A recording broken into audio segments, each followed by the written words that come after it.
Life has a way of testing us when we least expect it. A sudden argument, a job loss, a relationship that crumbles, or even the endless noise of daily life can leave us feeling overwhelmed and powerless. It's as if the world is constantly throwing challenges our way, daring us to remain calm, collected, and in control. And yet, there are those who seem to walk through this chaos with an unshakable peace. How do they do it? What's their secret? It's not about having fewer problems or a life free of hardship. In fact, many of these individuals have faced incredible struggles, setbacks that could break the strongest among us. Yet, their peace is not dependent on the world around them. It comes from within.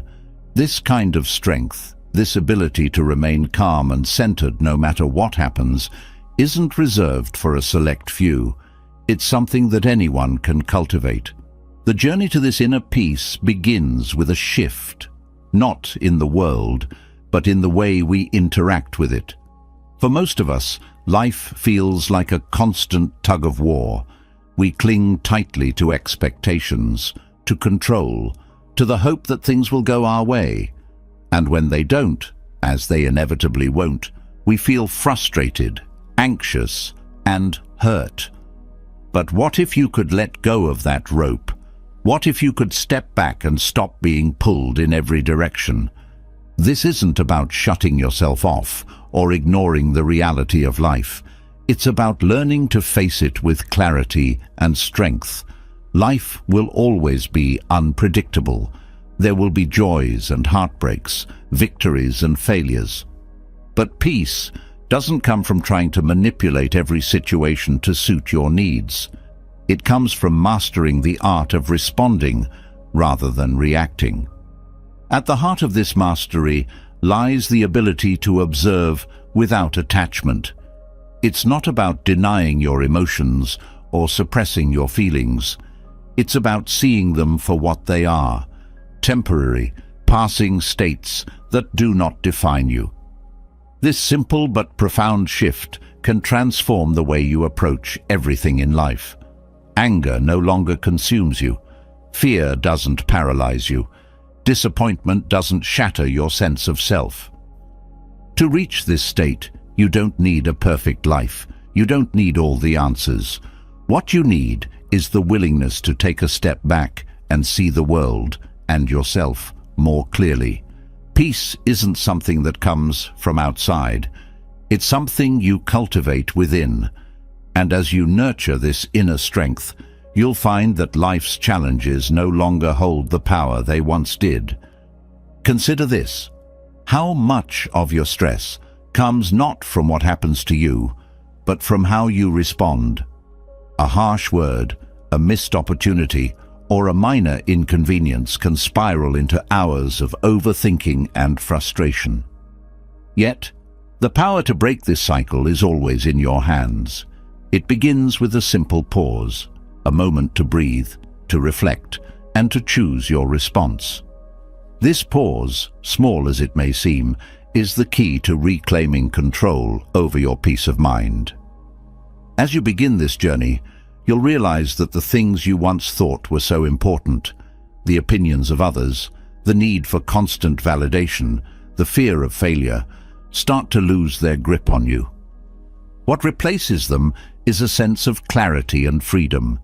You no longer feel the need to chase after things that don't truly matter.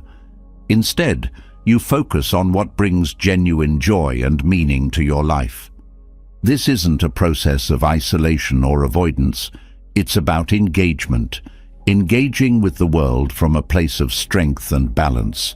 When you cultivate inner peace, you don't become indifferent or detached from life.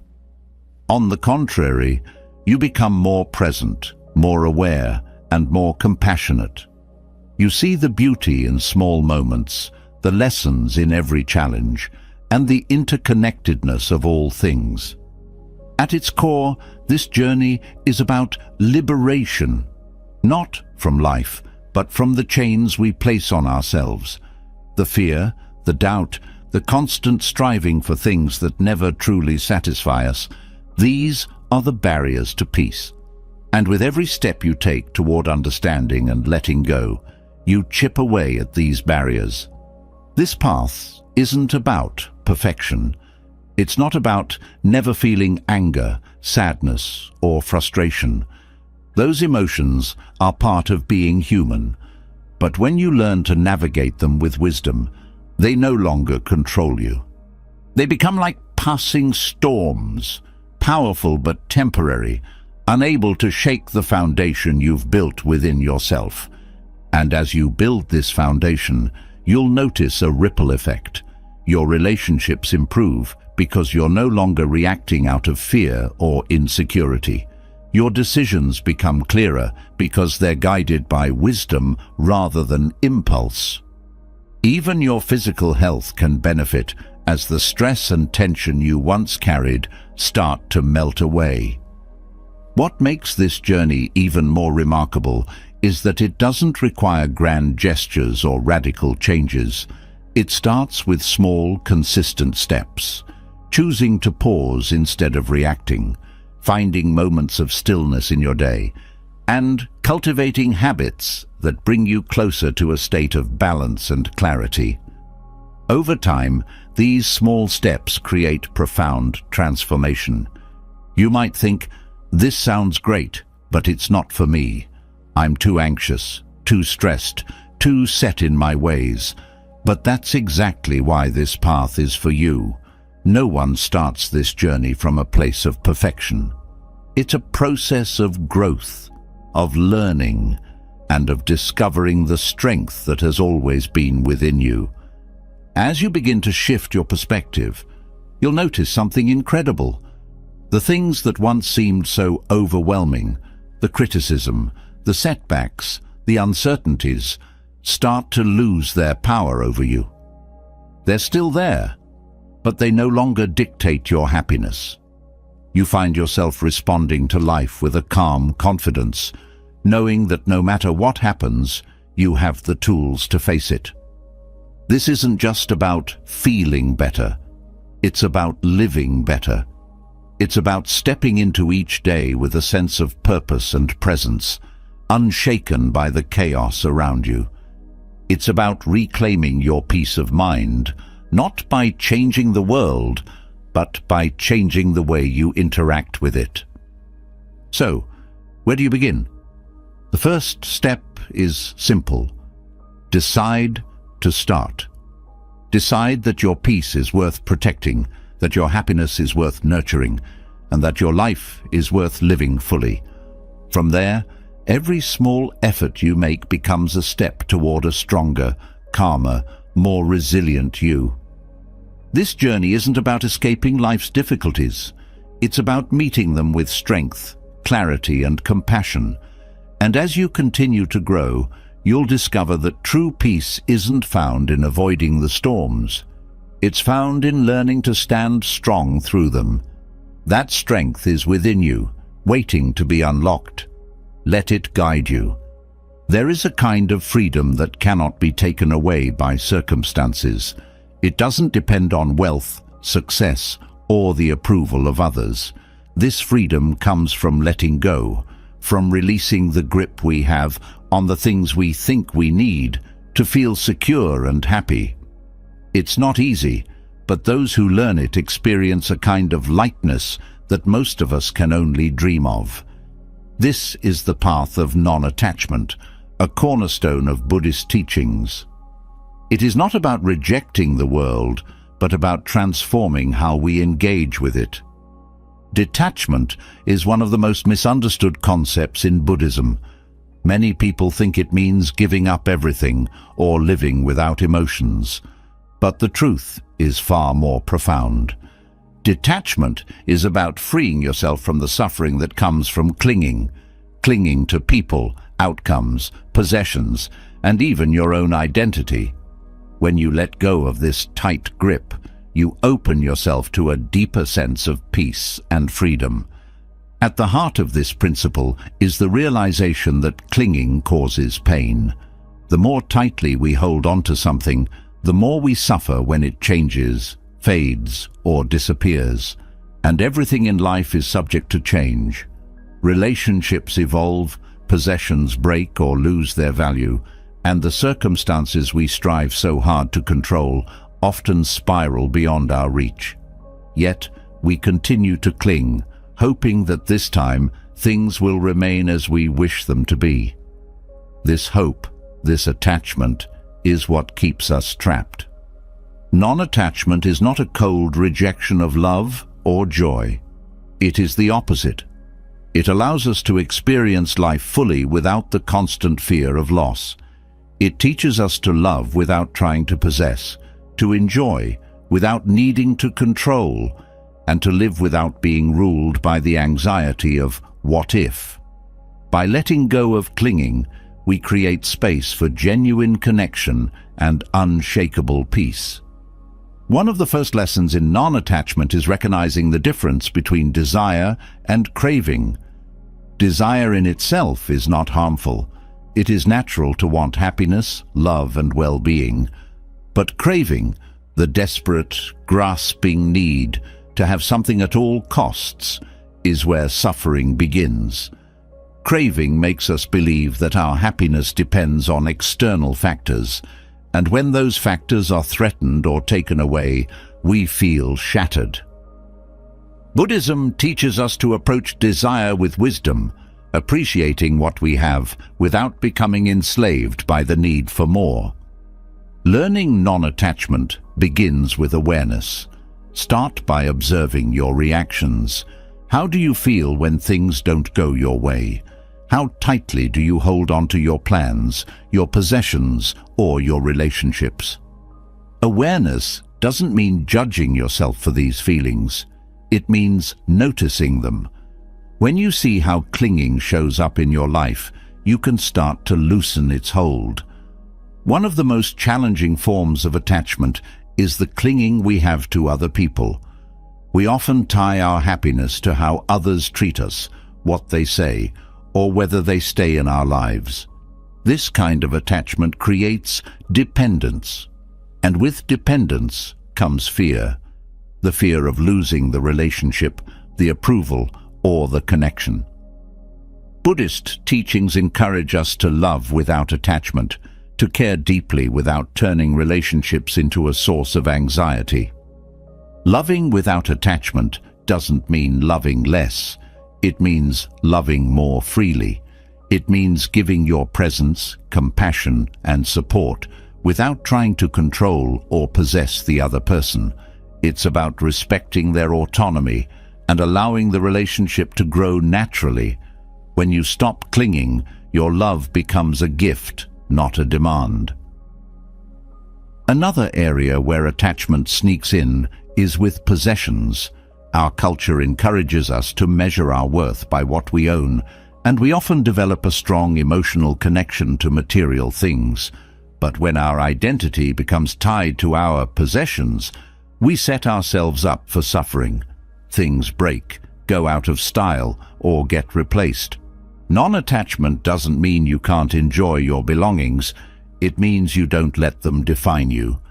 To practice detachment from possessions, start by asking yourself, do I own this, or does it own me? If the thought of losing something fills you with dread, it might be a sign of attachment. Try letting go of things that no longer serve you. Donate what you don't need or use. The act of releasing possessions can be surprisingly liberating, reminding you that your happiness doesn't depend on what you own. Clinging is not limited to physical objects or relationships. We also cling to ideas, beliefs, and identities. We often define ourselves by our job titles, achievements, or the roles we play in life. While these things are important, they are not who we are at our core. Attaching too strongly to a particular identity can lead to rigidity and fear of change. If you lose the job or the role, what happens to your sense of self? Buddhism invites us to see beyond these labels and roles. It teaches that our true nature is not confined to any one identity. When you let go of the need to cling to who you think you are, you open yourself to a greater sense of possibility. You become free to grow, adapt, and embrace life's changes without losing your sense of self. Letting go also applies to outcomes. How often do we pin our happiness on things turning out exactly as we planned? We create expectations, and when reality doesn't align with them, we feel disappointed, frustrated, or even betrayed. This kind of attachment keeps us trapped in a cycle of constant striving and dissatisfaction. Non-attachment doesn't mean you stop setting goals or working toward your dreams. It means you learn to release your grip on the outcome. When you focus on the effort rather than the result, you free yourself from unnecessary suffering. You can give your best to a project, a relationship, or a goal without being devastated if things don't go as expected. This doesn't mean you stop caring. It means you care without letting the result define your happiness. This shift in perspective allows you to enjoy the process, no matter what the outcome. Detachment is also about embracing impermanence. Everything in life is temporary. Clinging to the idea that something will last forever, whether it's a relationship, a possession, or a moment of happiness, sets us up for disappointment. Recognizing impermanence helps us appreciate the present without trying to hold on to it. It teaches us to cherish moments while they last and to let them go with grace when they pass. Non-attachment doesn't come easily. It requires practice and patience, but each step you take brings a sense of freedom and peace. Start small. Notice when you're clinging and gently remind yourself to let go. Practice gratitude for what you have without needing to make it permanent. And remember, non-attachment is not about avoiding life. It's about embracing it fully, without fear. When you let go, you discover that the peace you've been searching for was never outside of you. It was always within, waiting to be uncovered. This path is not about giving up. It's about gaining something far greater. The ability to live with an open heart and an unshakable sense of freedom. When you begin to release the weight of attachment, a remarkable thing happens. The mind becomes lighter, the heart steadier, and suddenly the challenges of life feel less daunting. But letting go is only one part of the journey. To truly thrive amidst life's storms, one must build a foundation of inner strength, a core of resilience that remains unshaken by the world's unpredictability. This strength doesn't come from physical power or external success.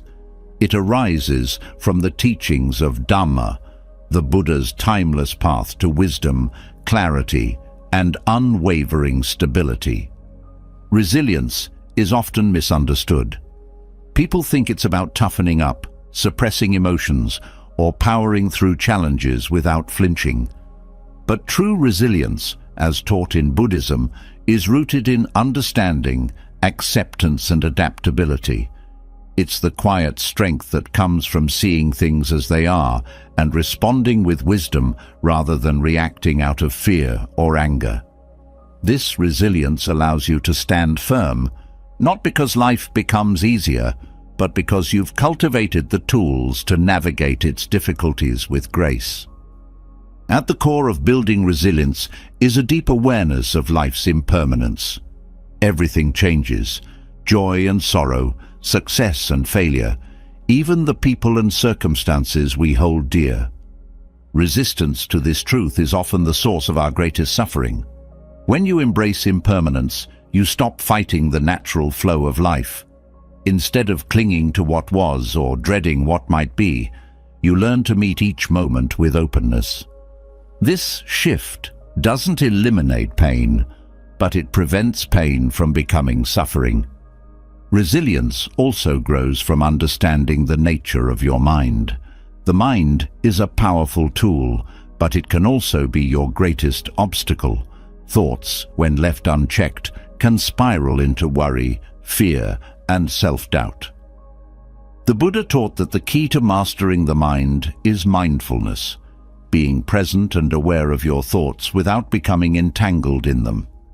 Mindfulness allows you to step back and observe your mental habits. Are you feeding negative patterns? Are you attaching to fears that may never come to pass? By bringing awareness to these tendencies, you can begin to shift them. Another essential element of resilience is cultivating patience. Patience is not passive.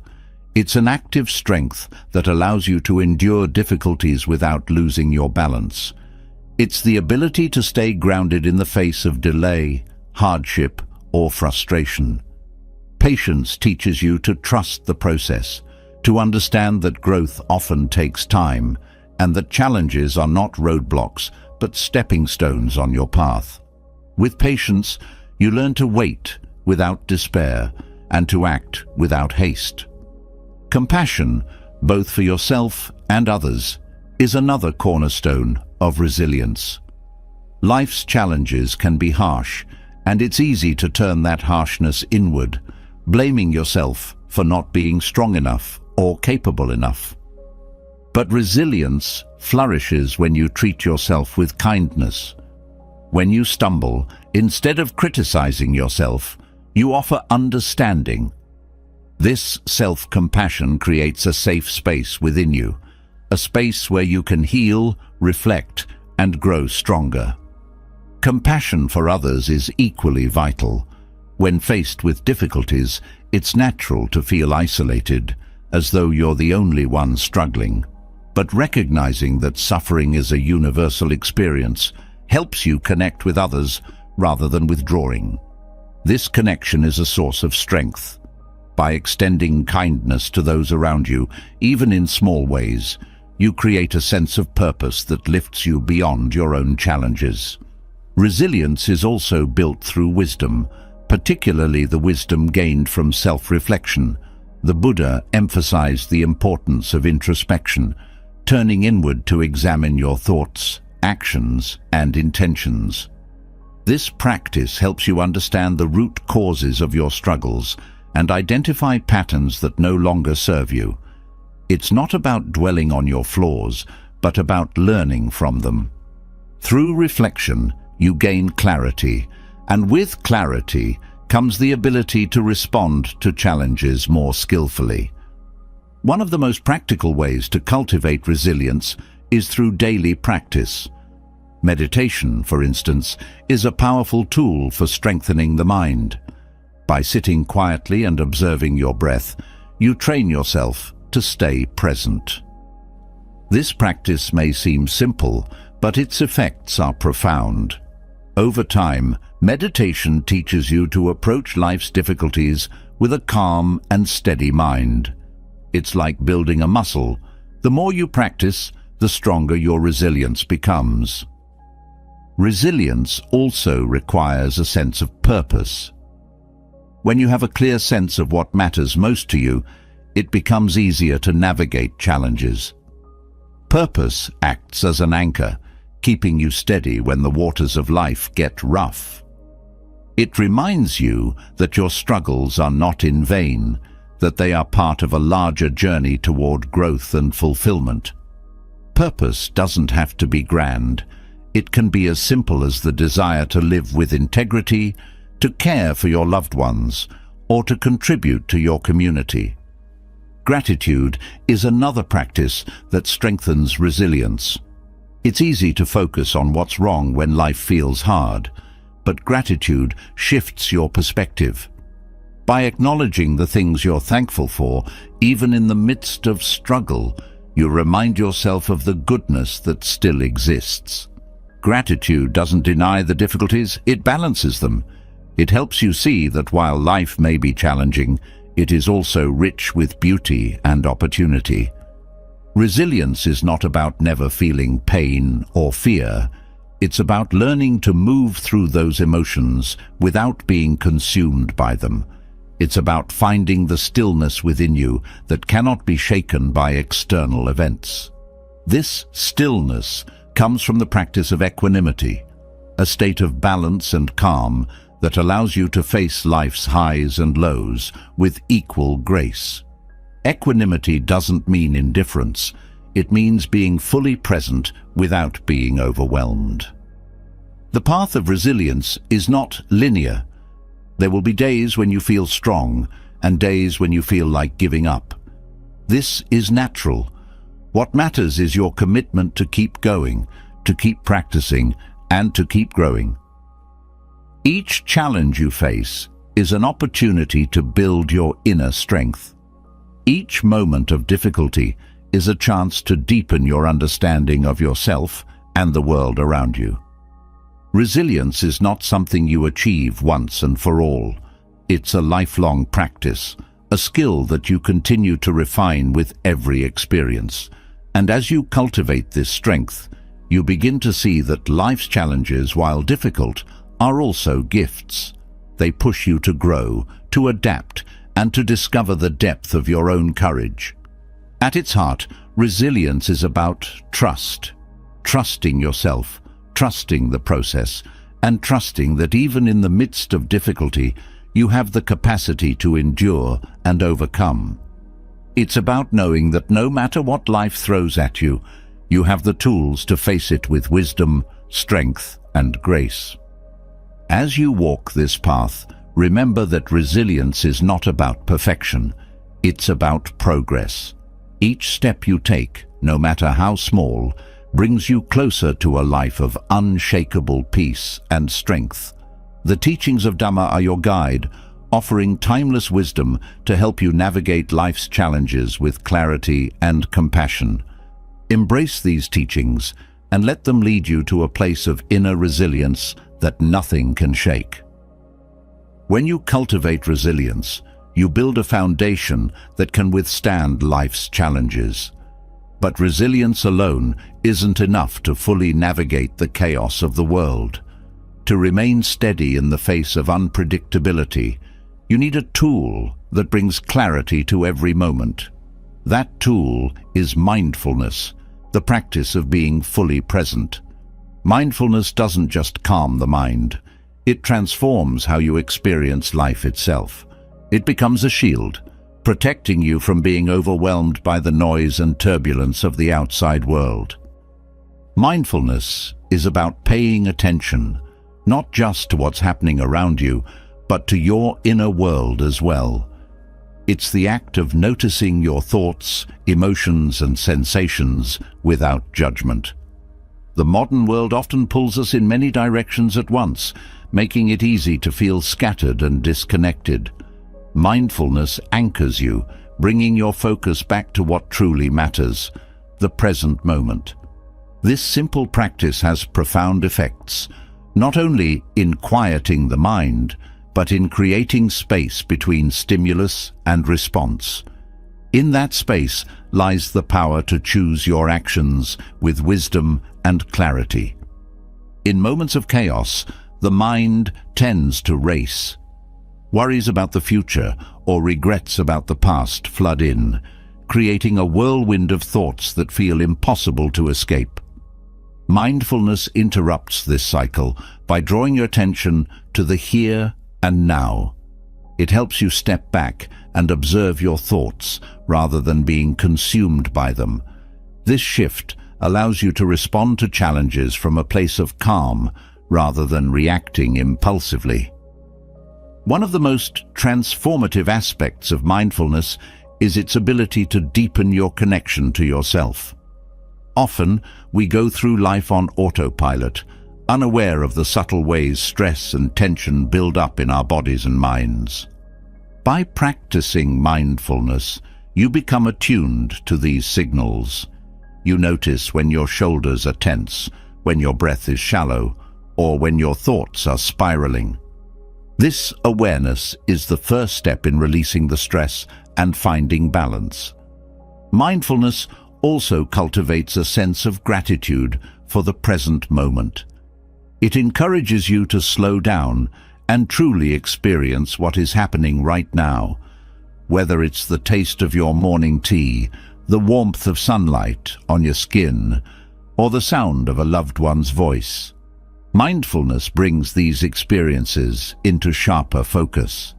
In doing so, it reveals the richness of life that often goes unnoticed in the rush of daily living. When external circumstances are chaotic, mindfulness serves as a stabilizing force. Instead of being swept away by the storm, you learn to observe it with curiosity and composure. This doesn't mean you ignore problems or deny their impact. Rather, mindfulness helps you face them with a clear and steady mind. You can acknowledge difficulties without becoming overwhelmed by them, and this perspective allows you to address challenges more effectively. Mindfulness is not limited to meditation, although meditation is a powerful way to cultivate it. It can be practiced in everyday activities, turning routine moments into opportunities for presence and awareness. Washing dishes, walking, or even breathing can become acts of mindfulness when done with full attention. This integration of mindfulness into daily life makes it a practical tool for navigating the demands of modern living. Another benefit of mindfulness is its impact on relationships. When you are fully present, you listen more deeply and connect more authentically with others. Mindfulness allows you to hear not just the words someone is saying, but the emotions behind them. This deep listening fosters empathy and strengthens bonds, creating a foundation of trust and understanding in your interactions. Mindfulness also helps you develop a healthier relationship with your emotions. Instead of suppressing or avoiding difficult feelings, you learn to sit with them and explore their root causes. This practice transforms emotions from something to fear into valuable teachers. Anger, for example, might reveal unmet needs, while sadness can highlight areas of your life that require care and attention. By embracing emotions with mindfulness, you gain insight and grow stronger in the process. One of the greatest challenges of mindfulness is the mind's tendency to wander. Thoughts about the past and future are natural, but they pull you away from the present. The key to mindfulness is not to eliminate these thoughts, but to gently guide your attention back to the moment. This act of returning again and again is where the real growth happens. It builds mental discipline and trains your mind to remain focused even in the midst of distraction. Mindfulness is also a practice of acceptance. It teaches you to embrace life as it is, without constantly striving to change or control it. This doesn't mean you become passive or stop pursuing goals. Instead, you learn to approach life with an open heart, accepting the present moment while still working toward meaningful outcomes. This balance of acceptance and action is at the core of mindful living. The benefits of mindfulness extend beyond the mind. Research has shown that mindfulness can reduce stress, lower blood pressure, and improve overall well-being. By calming the nervous system, mindfulness creates a sense of relaxation that allows the body to heal and recharge. It's a reminder that the mind and body are deeply connected, and caring for one supports the health of the other. Mindfulness also cultivates resilience. When you practice being present, you develop the ability to stay calm and grounded in the face of difficulty. This resilience doesn't mean you won't feel pain or struggle. It means you'll have the tools to navigate those experiences with grace and wisdom. Mindfulness helps you see challenges as temporary and manageable rather than insurmountable. Over time, mindfulness transforms your relationship with time itself.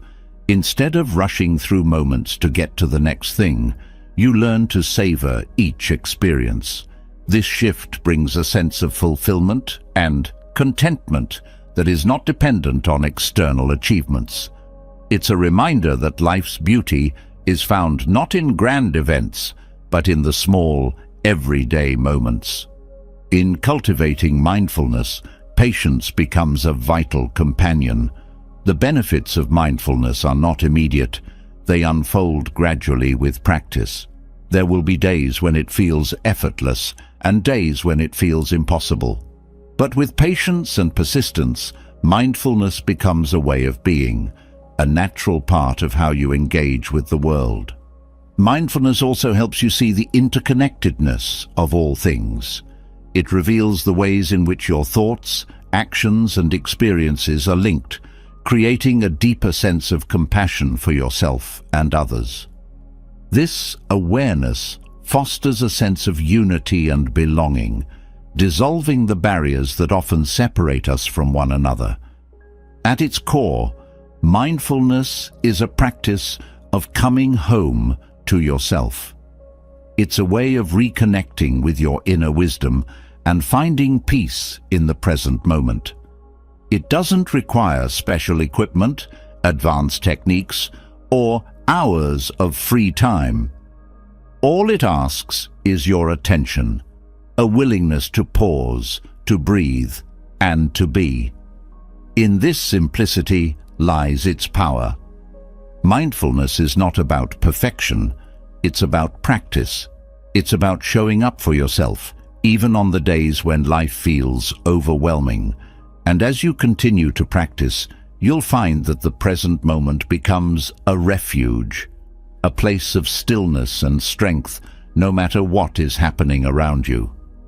This practice of presence is a gift you give to yourself, one that grows richer with time. It's a reminder that even in the midst of chaos, there is always a quiet center within you. Through mindfulness, you learn to live from that center, navigating life's challenges with clarity, compassion, and grace. As mindfulness anchors you in the present moment, it reveals something profound. The mind, left unchecked, can become the greatest source of suffering. It is a constant storyteller, weaving narratives of fear, doubt, and distraction that cloud your clarity and disturb your peace. Yet, within this same mind lies the potential for liberation, a stillness and clarity that transform how you experience life. The Buddha taught that guarding the mind is the key to unlocking this clarity, protecting your inner peace, and cultivating lasting wisdom. Guarding the mind begins with awareness. The mind is often compared to a garden. Left untended, it becomes overrun with weeds. These weeds are unhelpful thoughts, reactive emotions, and negative mental habits that grow unchecked if not carefully observed. The act of guarding your mind is like tending this garden, removing harmful growth, nurturing beneficial seeds, and ensuring that the space remains vibrant and healthy. This practice doesn't happen automatically. It requires vigilance, care, and intentionality. One of the most important steps in guarding the mind is recognizing the nature of your thoughts. Thoughts are not inherently good or bad, but the stories you attach to them can shape your emotions and actions in powerful ways. For example, a passing thought of worry about the future might spiral into anxiety if you latch onto it, creating scenarios that may never come to pass. The Buddha emphasized the importance of observing thoughts without judgment. By watching them as they arise and pass, like clouds drifting across the sky, you can begin to see their transient nature and loosen their grip on your emotions. Another aspect of guarding the mind is understanding the difference between thoughts that serve you and those that harm you. Positive, constructive thoughts uplift your spirit and guide you toward growth, while negative, destructive thoughts drain your energy and perpetuate suffering. Developing the discernment to identify these patterns is essential. When harmful thoughts arise, it's not about suppressing them, but redirecting your focus to something more meaningful. This shift takes practice, but becomes easier with time as you strengthen your ability to choose your mental focus. Guarding the mind also means being mindful of what you allow into your mental space. Just as a healthy diet is crucial for physical well-being, a healthy mental diet is vital for your inner peace. The information you consume, the conversations you engage in, and the environments you immerse yourself in all influence your thoughts. The Buddha taught that being selective about these influences helps preserve clarity. By choosing uplifting and nourishing inputs, you create fertile ground for positive mental habits to grow. Another essential teaching is the practice of right effort. The mind's natural state is not always peaceful. It often drifts toward distraction, negativity, or restlessness. Right effort involves actively cultivating wholesome mental states while letting go of unwholesome ones. This is not a passive process, but an ongoing practice of vigilance and care. It means gently redirecting your mind when it strays into unhelpful territory and reinforcing patterns that lead to peace and clarity. The role of self-compassion in guarding the mind cannot be overstated. The inner critic is one of the most common sources of mental unrest. Harsh self-judgment, guilt, and shame can cloud your clarity and erode your peace. Self-compassion acts as a counterbalance, reminding you that you are human and that imperfection is part of the journey. Instead of berating yourself for every misstep, you learn to treat yourself with kindness and understanding, creating a mental environment where growth and healing can flourish. A guarded mind is also a disciplined mind. Discipline, in this context, is not rigid or harsh. It is the steady commitment to your own well-being. It means practicing mindfulness, meditation, or other mental exercises regularly, even when it feels difficult. Over time, this discipline becomes second nature, creating a foundation of stability that supports you in every aspect of life. The more you train your mind, the more resilient and focused it becomes. Another important aspect of guarding the mind is developing equanimity, the ability to remain balanced and centered regardless of external circumstances. Equanimity does not mean indifference or apathy. It means being fully engaged with life while maintaining a sense of inner calm. This balance allows you to navigate challenges with clarity and wisdom, preventing emotional turbulence from clouding your judgment. Equanimity is cultivated through practice, as you learn to observe situations objectively and respond thoughtfully rather than reacting impulsively. One of the greatest challenges in guarding the mind is overcoming habitual reactivity. The mind often jumps to conclusions, assumptions, or judgments based on past experiences. These mental habits can lead to conflict, stress, or misunderstanding. The Buddha taught the importance of pausing before reacting, creating a space for mindful reflection. In this pause lies the power to choose a response that aligns with your values and intentions, rather than being driven by automatic patterns. Gratitude is another powerful tool for guarding the mind. When you focus on what is good and abundant in your life, you shift your mental perspective from lack to abundance. Gratitude creates a positive feedback loop, reinforcing thoughts that bring joy and contentment. This practice doesn't mean ignoring difficulties. It means balancing them with an appreciation for the beauty and blessings in your life. Gratitude softens the edges of hardship, allowing you to approach challenges with a more open and resilient mind. Developing mental clarity also involves simplifying your mental landscape. The mind often becomes cluttered with unnecessary worries, distractions, or to-do lists. Simplifying your thoughts means focusing on what truly matters, letting go of mental noise that doesn't serve you. This practice creates space for deeper insights and a greater sense of peace.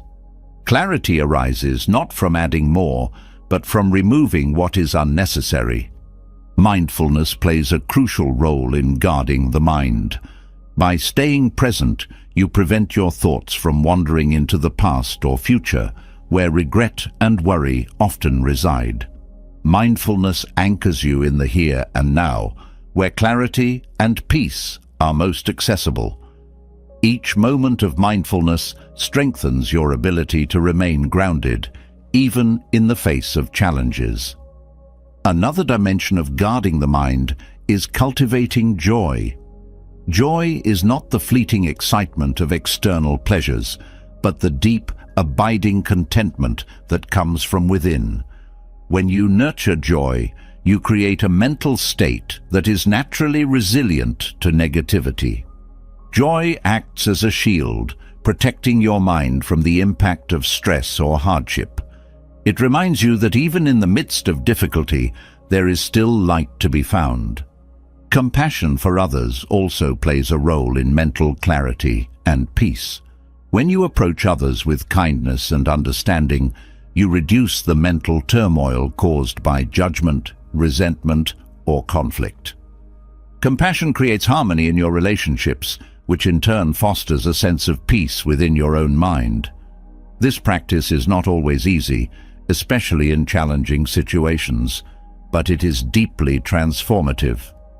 The Buddha emphasized the importance of self-awareness in guarding the mind.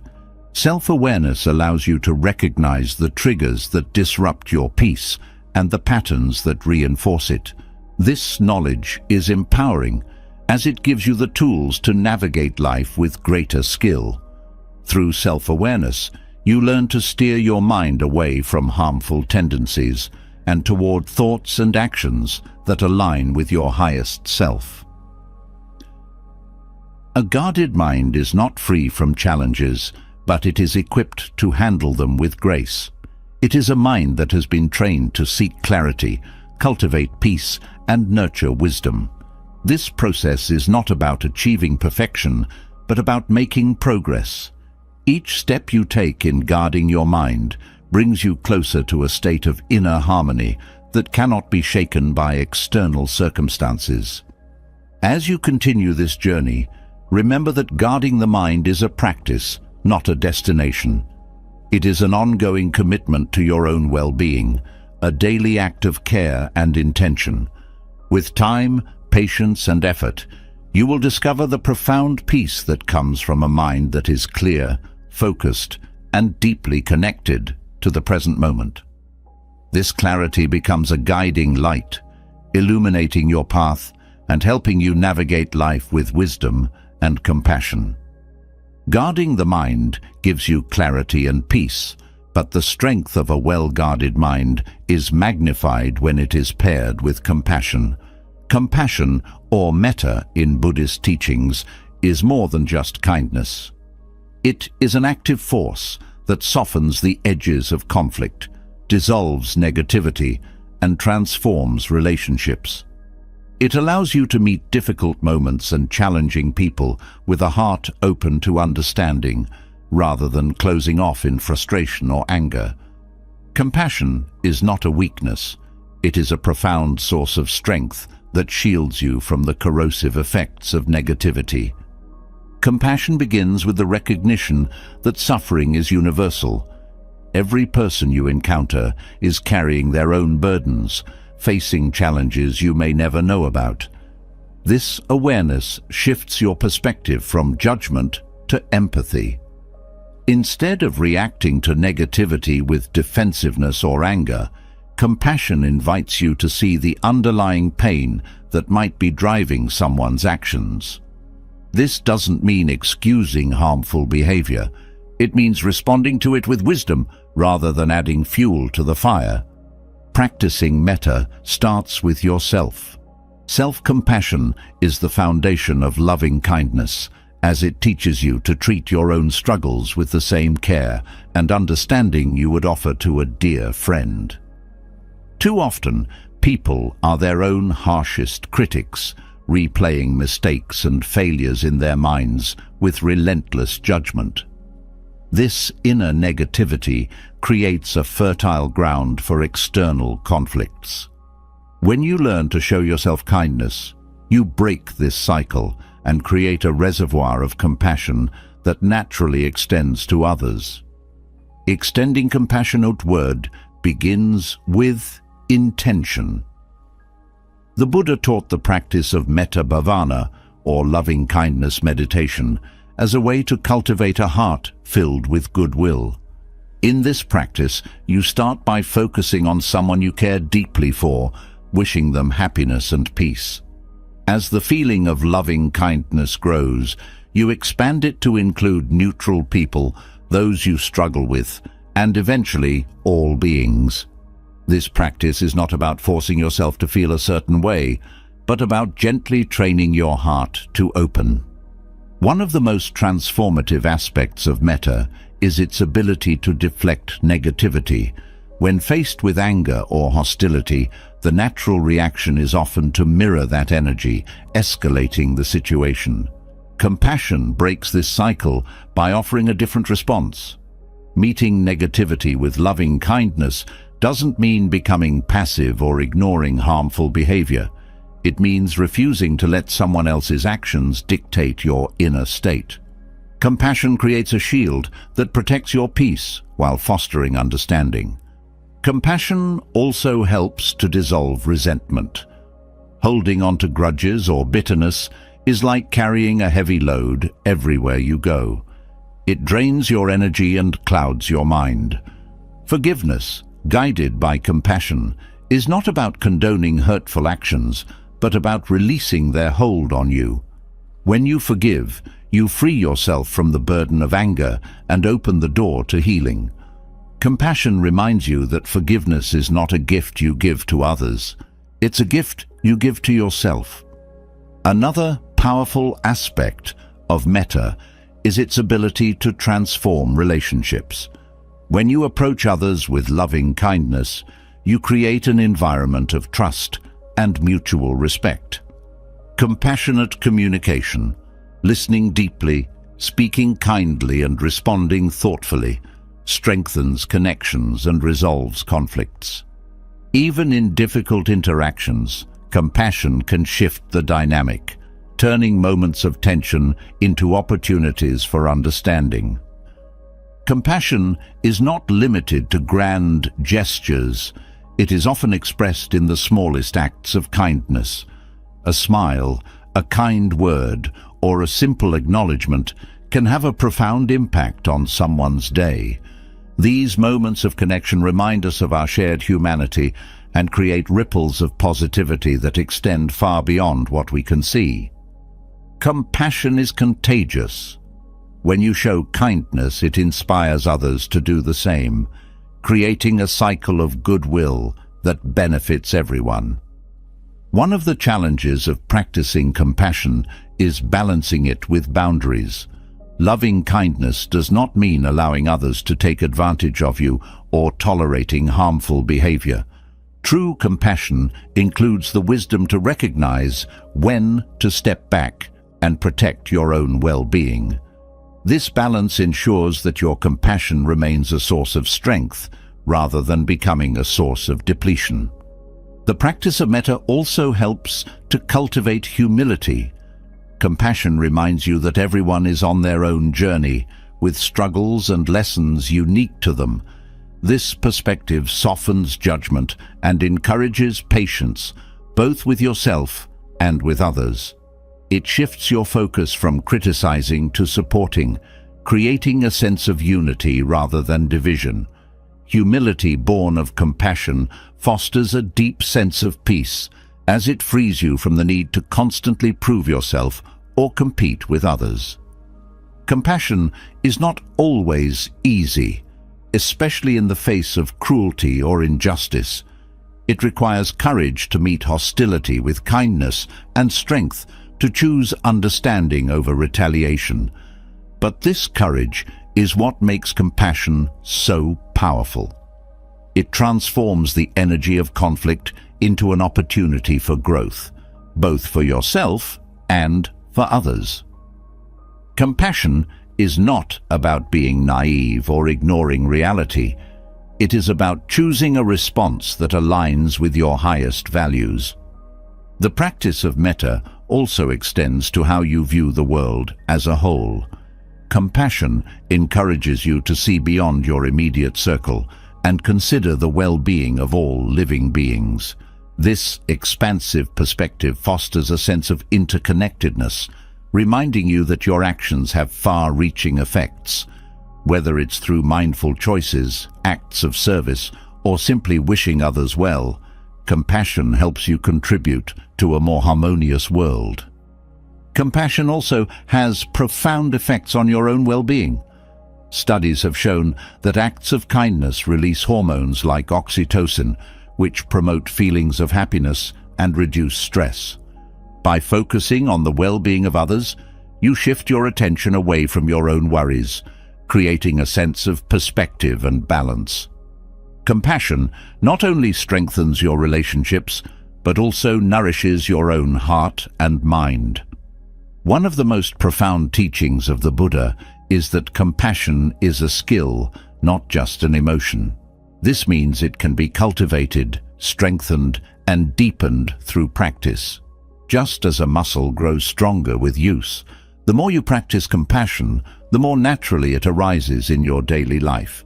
This growth is a reminder that compassion is not about being perfect. It is about progress, about choosing to act with kindness even when it feels difficult. Compassion is a source of resilience.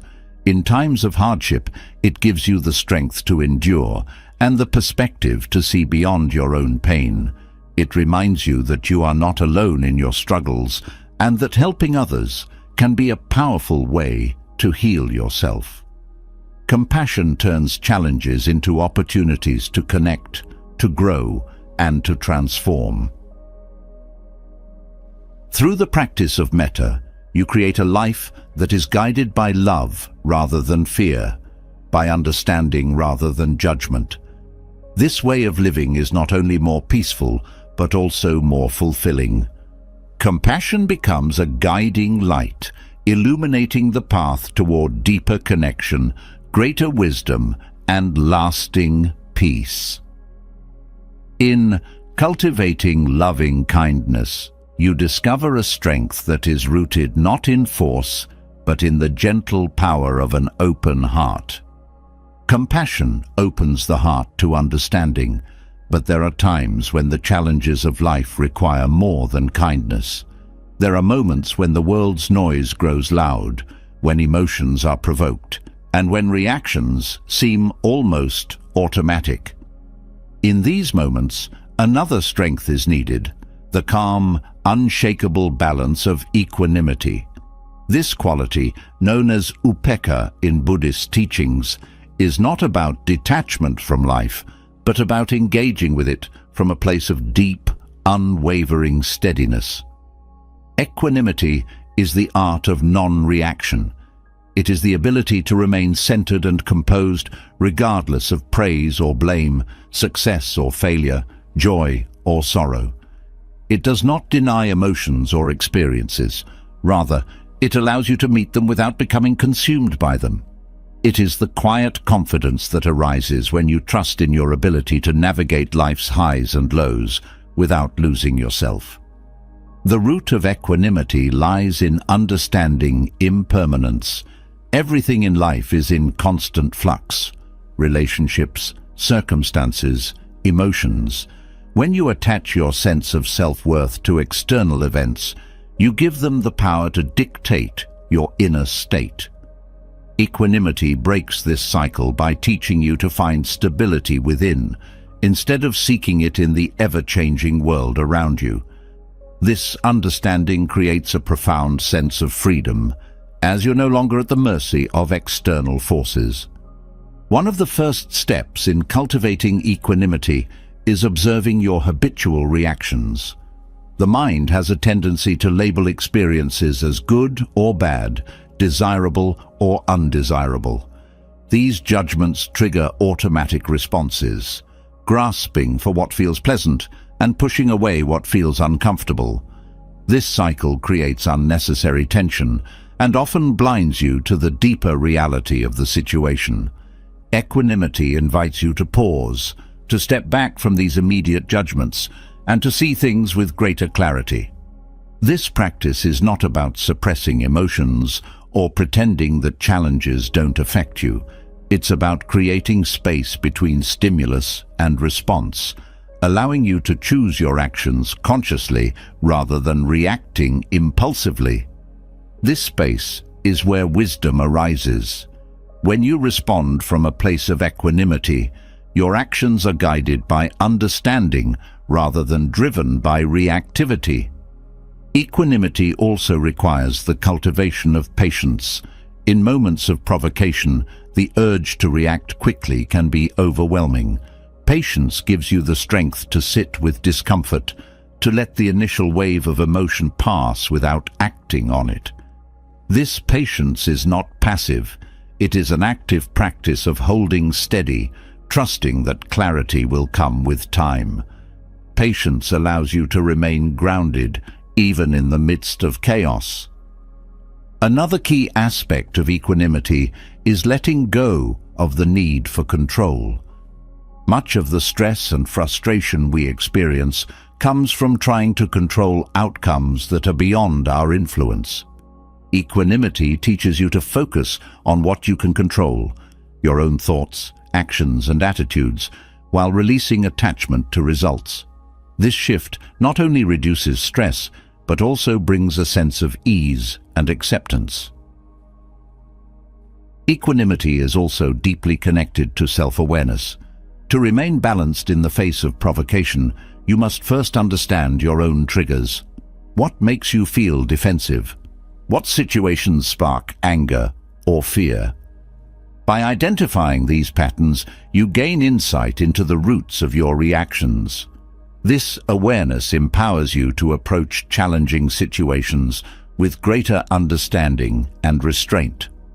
One of the most challenging aspects of practicing equanimity is dealing with criticism and blame. The natural response to criticism is often defensiveness, while praise can inflate the ego. Equanimity allows you to receive both with grace. It teaches you to see criticism as an opportunity for growth rather than a personal attack, and to view praise as a reflection of the other person's perspective rather than an ultimate truth. This balance helps you stay grounded, no matter what others say or think. Equanimity also extends to how you view success and failure. The highs of success can be as destabilizing as the lows of failure if you become attached to them. Equanimity reminds you that both are temporary and neither defines your worth. It encourages you to focus on the effort and intention behind your actions, rather than becoming overly fixated on the outcome. This perspective fosters resilience, as you are less likely to be discouraged by setbacks or overly reliant on external validation. Compassion and equanimity are closely linked. While compassion opens the heart to understanding and connection, equanimity provides the stability needed to sustain that openness in challenging moments. Without equanimity, compassion can be overwhelming. Without compassion, equanimity can become detached. Together, they create a balance that allows you to engage with the world fully while maintaining your inner peace. Equanimity also helps you navigate relationships with greater ease. When emotions run high, it's easy to become entangled in conflicts or misunderstandings. Equanimity allows you to step back and see the bigger picture. It helps you approach others with patience and understanding, even when their behavior is difficult. This doesn't mean tolerating harm or avoiding necessary boundaries. It means responding with wisdom and clarity, rather than being swept away by emotional reactions. The practice of equanimity also fosters humility. It reminds you that you are not the center of the universe, and that other people's actions are often more about them than about you. This perspective reduces the sting of perceived slights and helps you approach situations with greater objectivity. Humility born of equanimity frees you from the need to constantly defend your ego, creating space for deeper connection and understanding. Equanimity is not something you achieve overnight. It is a skill that grows with practice and patience. Each moment of challenge is an opportunity to strengthen this quality, to learn from your reactions, and to choose a different response. Over time, equanimity becomes a natural part of how you engage with the world, a steady anchor that keeps you grounded in the face of life's turbulence. At its core, equanimity is about trust. Trust in your ability to navigate challenges, trust in the impermanence of all things, and trust in the wisdom that arises from stillness. It is the confidence that no matter what life brings, you have the inner resources to meet it with grace and clarity. This trust transforms not only how you experience difficulties, but also how you approach every aspect of your life.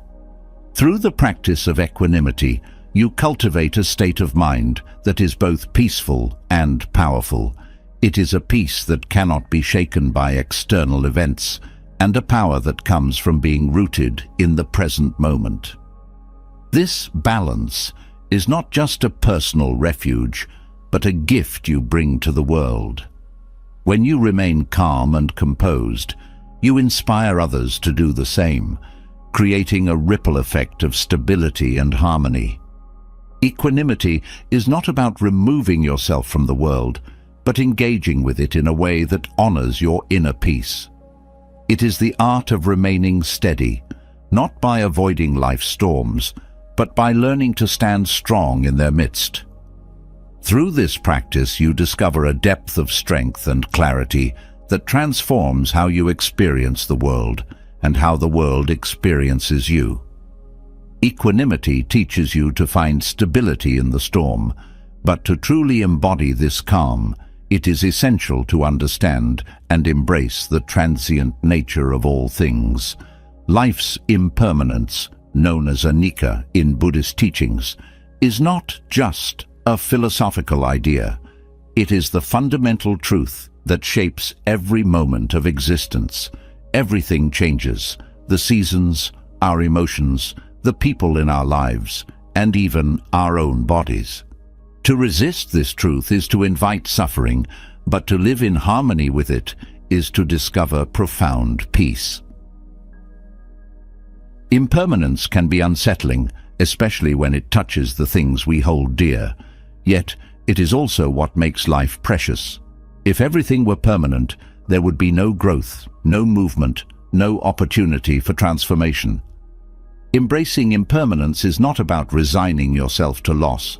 It is about learning to appreciate the beauty of each moment, knowing it will not last forever. This perspective transforms how you engage with life, allowing you to savor the present while letting go of the need to cling. Living in accord with nature begins with observing the cycles of change around you. Nature offers endless reminders of impermanence, the way day turns to night, leaves fall and grow again, and rivers flow ceaselessly toward the sea. These rhythms are not flaws in the design of life, they are the design. By aligning yourself with these natural cycles, you move from resisting change to flowing with it. This shift reduces the inner tension caused by trying to hold on to what must inevitably transform. One of the greatest challenges of impermanence is its impact on relationships. People come into our lives and often they leave, whether through distance, disagreement, or death. This reality can be painful, but it is also a source of immense wisdom. When you accept the impermanence of relationships, you stop taking them for granted. Each interaction becomes an opportunity to connect deeply, to express gratitude, and to love without reservation. Instead of clinging to people out of fear of losing them, you learn to cherish them in the time you have together. Impermanence also shapes how we experience emotions.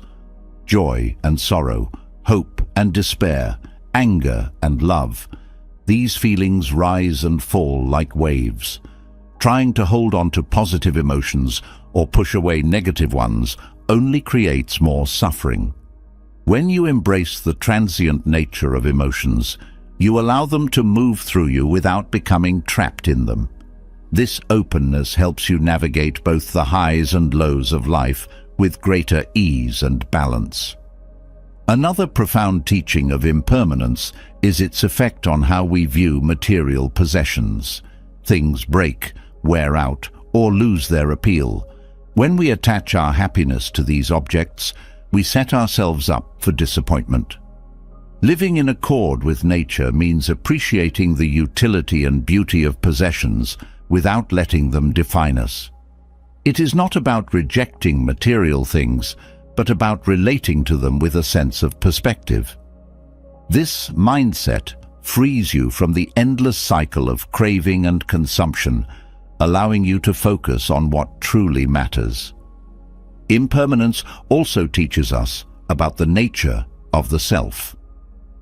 The person you are today is not the same as the person you were 10 years ago, or even yesterday. Your thoughts, feelings, and experiences are constantly shaping and reshaping who you are. This fluidity can be liberating when you let go of rigid ideas about your identity. Instead of clinging to a fixed sense of self, you embrace the opportunity to grow, adapt, and become. In accepting impermanence, you also cultivate a sense of gratitude. Knowing that nothing lasts forever makes you more mindful of the present moment. You begin to see the small, fleeting joys in everyday life.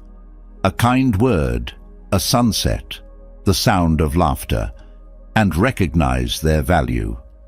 Gratitude becomes a way of honoring impermanence, acknowledging that these moments are gifts to be treasured. One of the fears that often arises with impermanence is the fear of loss. Whether it's the loss of a loved one, a dream, or a stage of life, these transitions can feel overwhelming. But when you align yourself with the truth of impermanence, you begin to see loss as a natural part of the cycle of life. It does not diminish the meaning of what was, it deepens it. Loss teaches us about love, resilience, and the strength of the human spirit. It is not the end of the story, but a chapter in the ongoing narrative of existence. Impermanence also encourages us to live with intention. When you understand that time is finite, you stop postponing the things that matter. You prioritize meaningful experiences, relationships, and pursuits, knowing that the present moment is all you truly have. This urgency is not about rushing through life, but about living fully and authentically. It is a call to action, a reminder to align your actions with your deepest values. Aligning with impermanence also fosters resilience. Change can be unsettling, but it is also a source of strength. Each challenge, each transition, each ending is an opportunity to grow and adapt. When you stop resisting change and start embracing it, you discover a well of inner strength you never knew you had. This resilience is not about suppressing your feelings, but about moving through them with courage and grace.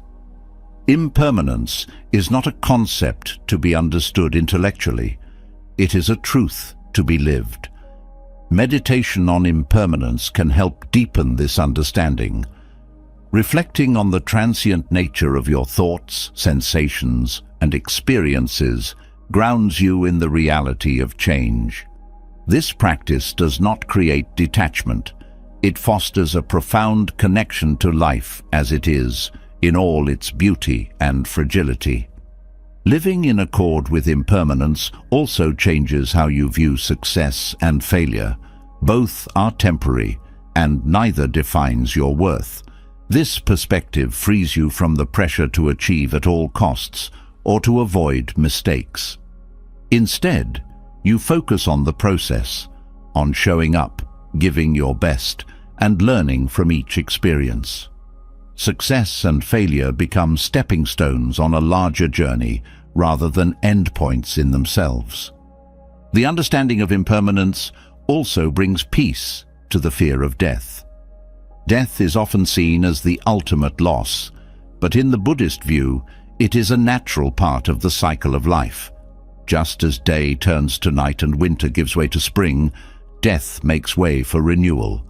This perspective does not deny the pain of loss, but it reframes it, offering a sense of continuity and meaning. By embracing the impermanence of life, you learn to live more fully and love more deeply, knowing that every moment is a precious, fleeting gift. Impermanence reminds us of our interconnectedness. Everything that exists is part of a larger web of change and influence. A leaf falls to the ground, decays, and nourishes the soil that gives rise to new life. This interdependence is not just a poetic idea, it is the fabric of reality. By aligning with this truth, you cultivate a sense of humility and respect for the world around you. You see yourself not as separate from nature, but as an integral part of it. The practice of living in accord with impermanence is not about letting go of everything. It is about holding things lightly. It is about cherishing without clinging, engaging without attaching, and loving without fearing loss. This way of being creates a spaciousness in your heart and mind, allowing you to navigate life's changes with grace and wisdom. Through impermanence, you find freedom, not freedom from change, but freedom within it. You learn to dance with the ebb and flow of life, to embrace its rhythm rather than resist it. This freedom is not about escaping reality, it's about stepping fully into it, with all its unpredictability and wonder. It's a liberation that comes not from holding on, but from letting go. In this letting go, you discover the profound peace that comes from living in harmony with the ever-changing nature of life. Accepting impermanence reshapes your relationship with life, helping you flow with change rather than resist it. Yet, even with this understanding, the challenges of life can test your limits. During these moments, another vital quality comes to the forefront: patience. Known as Khanti in Buddhism, patience is not just about waiting. It is the silent strength that allows you to endure difficulties without succumbing to suffering.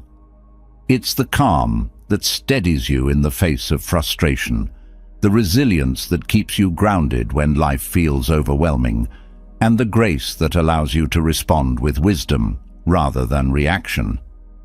Patience is often misunderstood as passivity, as though enduring hardship means surrendering your agency.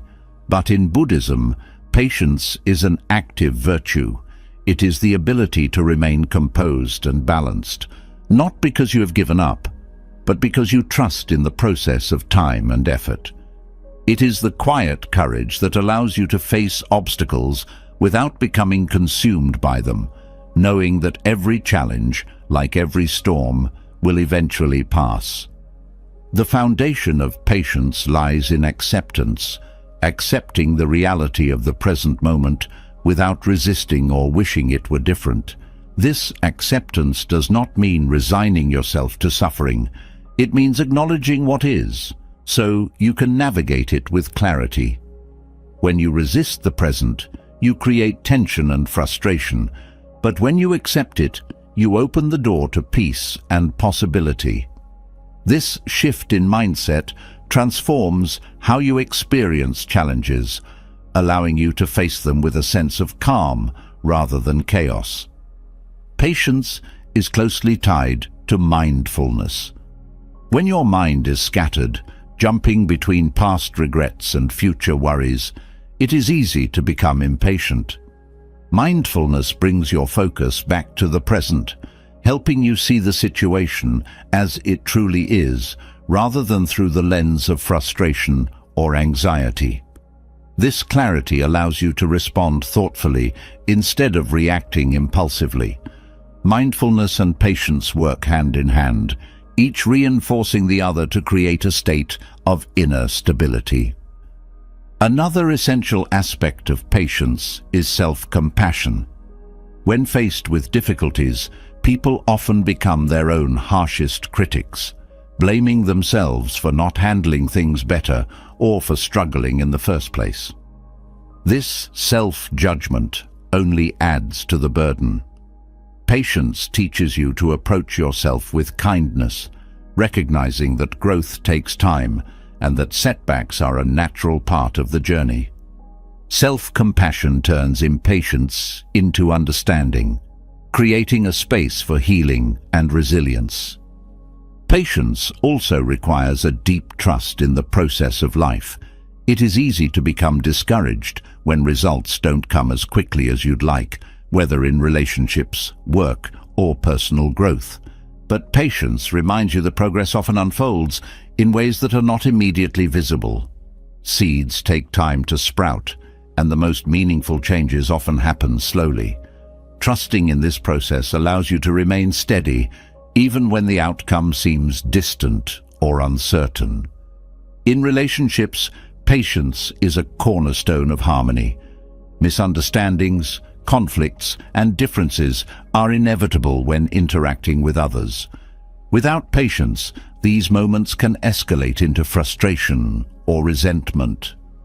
Patience allows you to pause, to listen, and to respond with empathy rather than anger. It creates a space for understanding to grow, transforming potential conflict into connection. This practice of patience strengthens your relationships and deepens your capacity for compassion. Patience also helps you navigate the natural rhythms of emotion. Anger, sadness, and fear can feel overwhelming in the moment, but they too are impermanent. Patience teaches you to sit with these emotions, to let them rise and fall without being swept away. This practice is not about suppressing your feelings, but about holding them with gentleness and curiosity, allowing them to teach you without overwhelming you. Another dimension of patience is its relationship with effort. In a world that often prioritizes instant gratification, it can be challenging to stay committed to long-term goals or endeavors. Patience reminds you that meaningful achievements require time, dedication, and perseverance. It allows you to keep going even when progress feels slow or invisible. This steady effort, guided by patience, builds the foundation for lasting success and fulfillment. Patience also plays a critical role in decision-making. When faced with important choices, the urge to act quickly can lead to impulsive decisions that may not align with your values or goals. Patience creates the space to reflect, to weigh your options, and to choose with intention. This deliberate approach reduces the risk of regret and ensures that your actions are guided by wisdom rather than haste. One of the most powerful aspects of patience is its ability to transform suffering. When you resist or fight against hardship, you amplify your pain. But when you approach difficulties with patience, you soften their impact. This does not mean that suffering disappears. It means that you learn to endure it with grace, recognizing it as a part of life's ebb and flow. Patience turns suffering into an opportunity for growth, allowing you to emerge stronger and more resilient. Patience is also a form of strength in the face of injustice. When confronted with unfairness or adversity, the instinct is often to react with anger or retaliation. While these responses are understandable, they can escalate the situation and create more harm. Patience, on the other hand, allows you to respond with clarity and purpose, addressing the injustice without being consumed by it. This strength is not passive. It is a deliberate choice to act in a way that aligns with your values and contributes to a greater good. The practice of patience is deeply connected to the cultivation of gratitude. When you focus on what is lacking or what is not happening quickly enough, it is easy to become frustrated. Gratitude shifts your perspective, helping you see the progress you have made and the blessings that already exist in your life. This perspective reduces impatience and fosters a sense of contentment, even in the midst of challenge. Patience is not just about enduring, it is about enduring with dignity. It is the quiet power that allows you to hold your head high, even when the weight of the world feels heavy. It is the inner calm that steadies you when everything around you feels uncertain. This dignity does not come from denying your struggles, but from facing them with courage and grace. In cultivating patience, you also cultivate humility. Patience reminds you that you are not in control of everything, and that life often unfolds on its own timeline. This humility fosters a sense of acceptance and peace, freeing you from the constant pressure to force outcomes. It allows you to work toward your goals with dedication while remaining open to the unexpected. The practice of patience is not always easy, but it is profoundly rewarding. Each moment of patience strengthens your ability to remain calm and composed in the face of adversity. Over time, this practice becomes a part of who you are, a steady presence that supports you through life's challenges. It is a reminder that true strength is not loud or aggressive. It is quiet, steady, and enduring. Patience also deepens your connection to others. When you approach people with patience, you create an environment of trust and respect. This practice is especially powerful in difficult relationships, where patience can help bridge gaps and heal wounds. By showing patience to others, you also inspire them to approach you with the same grace, creating a cycle of mutual understanding and support. At its core, patience is an expression of love. Love for yourself, for others, and for the journey of life.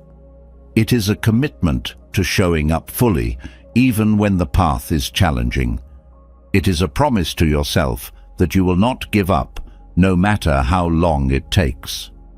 This love, rooted in patience, transforms not only how you experience life, but also how you contribute to the world around you.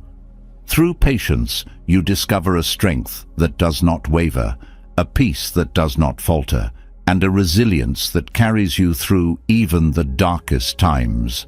This strength is not something you need to find. It is already within you, waiting to be cultivated. With each act of patience, you uncover more of this inner power, creating a life that is grounded in stability, wisdom, and quiet, enduring grace.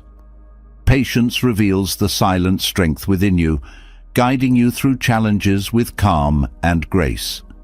But alongside endurance lies another transformative quality: gratitude. Gratitude is more than polite acknowledgement or fleeting appreciation. It is a profound shift in how you see the world. It unlocks the ability to find joy, not in what you wish for, but in what you already have. This practice, central to Buddhist teachings, illuminates the path from dissatisfaction to deep contentment. Gratitude begins with awareness. In the rush of daily life, it is easy to overlook the countless small blessings that surround you: a warm meal, the kindness of a stranger, the steady rhythm of your breath. These moments of grace often go unnoticed, buried beneath layers of desire and comparison. Gratitude brings these moments into focus, transforming the ordinary into the extraordinary. It is a lens that sharpens your vision, helping you see life not as a series of lacks, but as a canvas of abundance. In Buddhism, gratitude is deeply tied to the understanding of interdependence. Nothing exists in isolation. Every aspect of your life is supported by countless unseen hands. The food you eat, the clothes you wear, the knowledge you possess, All these things come to you through the effort and kindness of others. Recognizing this interconnectedness fosters a profound sense of humility and appreciation. Gratitude reminds you that you are never truly alone, that your life is enriched by the contributions of others in ways you may never fully comprehend. Gratitude also shifts your relationship with time. The mind often clings to the past or races toward the future, fueling regret and anxiety. Gratitude roots you in the present, drawing your attention to the gifts of the here and now. It reminds you that life unfolds moment by moment, and that joy is found not in the distant horizon, but in the simple beauty of the current breath, the current heartbeat, the current sunrise. A core aspect of gratitude is its ability to transform challenges. Difficulties, while painful, are often the greatest teachers. They reveal your strength, refine your character, and deepen your understanding of life. Gratitude allows you to see the value in these experiences, to recognize that even in struggle, there is something to be thankful for. This perspective does not diminish the difficulty of the challenge, but it does soften its edges, allowing you to navigate it with greater resilience. Gratitude also nourishes your relationships. When you express appreciation for the people in your life, you strengthen your bonds and create an atmosphere of warmth and connection. Gratitude shifts the focus from what is missing in your relationships to what is present. It reminds you to cherish the kindness, support, and love you receive, no matter how small. This practice of gratitude fosters mutual respect and deepens the sense of belonging within your community.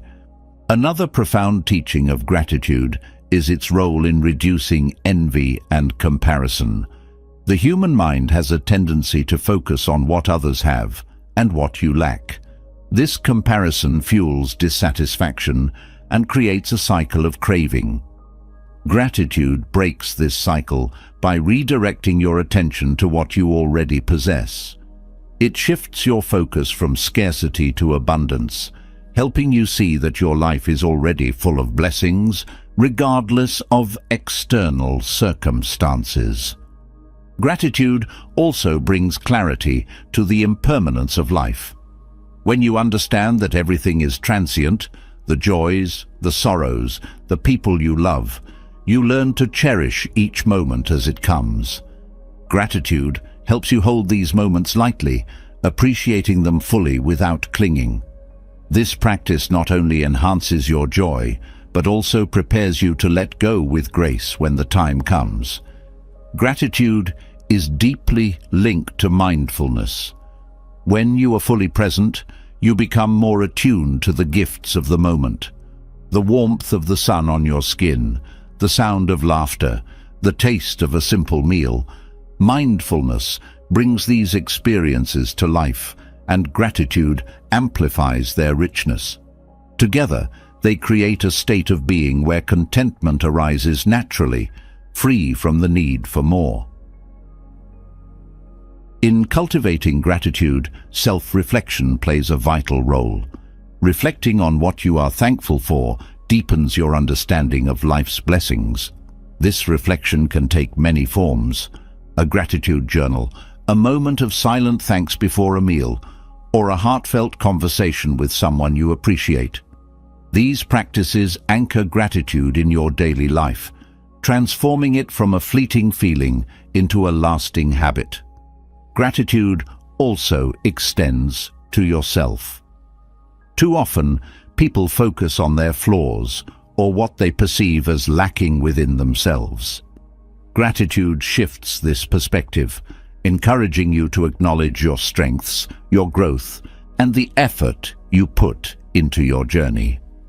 It reminds you that you are worthy of your own appreciation and that self-compassion is an essential part of a fulfilling life. The practice of gratitude is not about ignoring life's difficulties or pretending everything is perfect. It is about finding balance, acknowledging the challenges while also recognizing the gifts. This balance creates a sense of stability, allowing you to face hardships without losing sight of the goodness that still exists. Gratitude does not deny pain. It transforms how you hold it. Gratitude also fosters generosity. When you recognize the abundance in your own life, you naturally feel inspired to share it with others. This generosity does not have to be grand. It can be as simple as a kind word, a helping hand, or a smile. Acts of giving, rooted in gratitude, create a ripple effect of positivity, spreading joy to others and deepening your own sense of fulfillment. Gratitude is a practice that grows with time. Each moment of appreciation strengthens your ability to see the good, even in the midst of difficulty. Over time, this practice becomes second nature, a way of being that infuses your life with peace and joy. Gratitude transforms your outlook, helping you approach life with an open heart and a calm mind. At its core, gratitude is an act of liberation. It frees you from the cycle of craving and dissatisfaction, showing you that contentment is not something to be chased, but something to be found within. It is a reminder that joy does not depend on external circumstances, but arises from how you choose to engage with life. Gratitude connects you to the world in profound ways.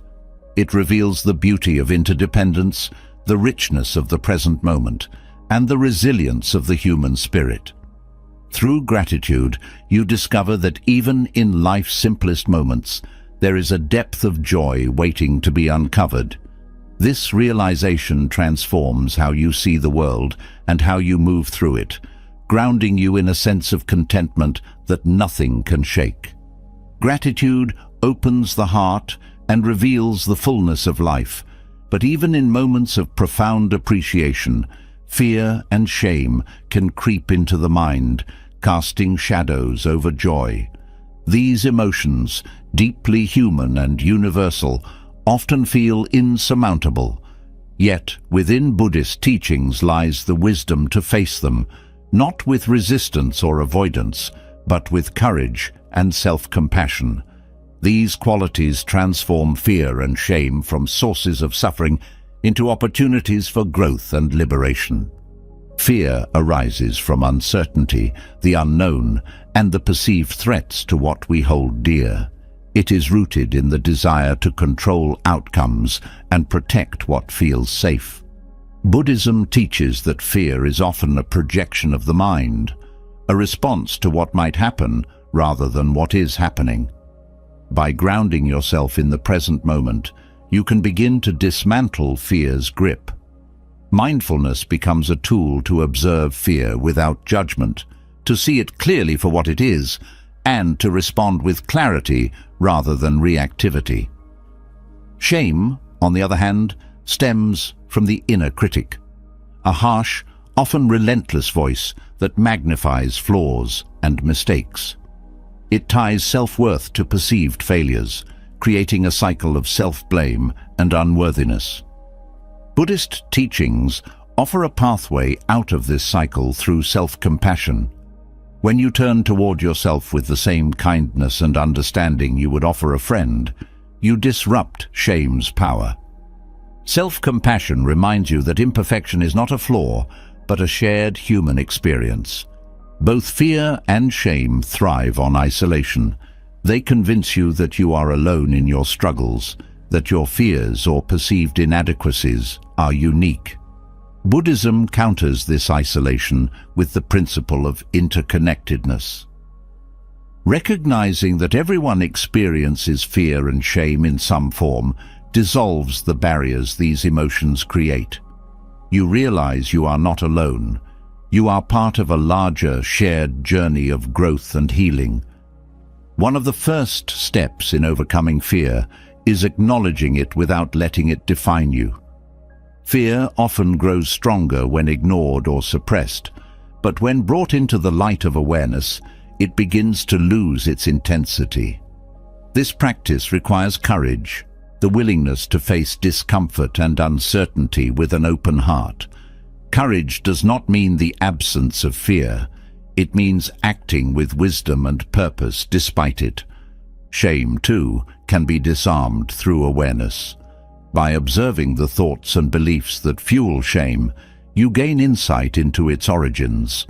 Often these beliefs are inherited from societal expectations, cultural norms, or past experiences. Recognizing that shame is not an inherent truth, but a conditioned response, allows you to question its validity. This questioning is not an act of defiance, but one of liberation, freeing you from the weight of unexamined judgments. Compassion plays a central role in transforming both fear and shame. Compassion for yourself creates a safe space to explore these emotions without judgment. It allows you to hold your fears and doubts gently, to listen to what they're telling you without being overwhelmed by them.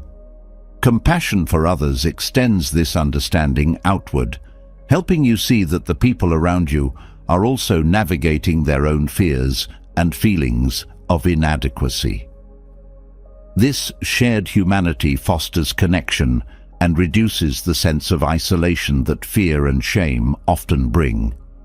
Fear is closely tied to attachment, the desire to hold on to what feels safe and familiar. Buddhism teaches that this attachment creates suffering because it resists the natural flow of life. Letting go of attachment does not mean abandoning what you value. It means releasing the need to control every outcome. This release allows you to engage with life more fully, to face uncertainty with curiosity rather than resistance. Shame, similarly, is rooted in comparison. It arises when you measure yourself against others or against an idealized version of who you think you should be. Buddhism encourages you to turn inward, to focus on your own path rather than comparing it to others. This inward focus helps you appreciate your unique journey, to see your growth and efforts as valuable, regardless of how they measure up to external standards. Meditation is a powerful practice for working with fear and shame. Through meditation, you create a space to observe these emotions without being consumed by them. You learn to sit with discomfort, to let it arise and pass without attaching a narrative to it. This practice builds resilience, teaching you that fear and shame are transient states, not permanent truths. Another key teaching is the concept of impermanence. Both fear and shame often feel overwhelming because they seem unending. Recognizing their impermanent nature helps you see that these emotions, like all things, will pass.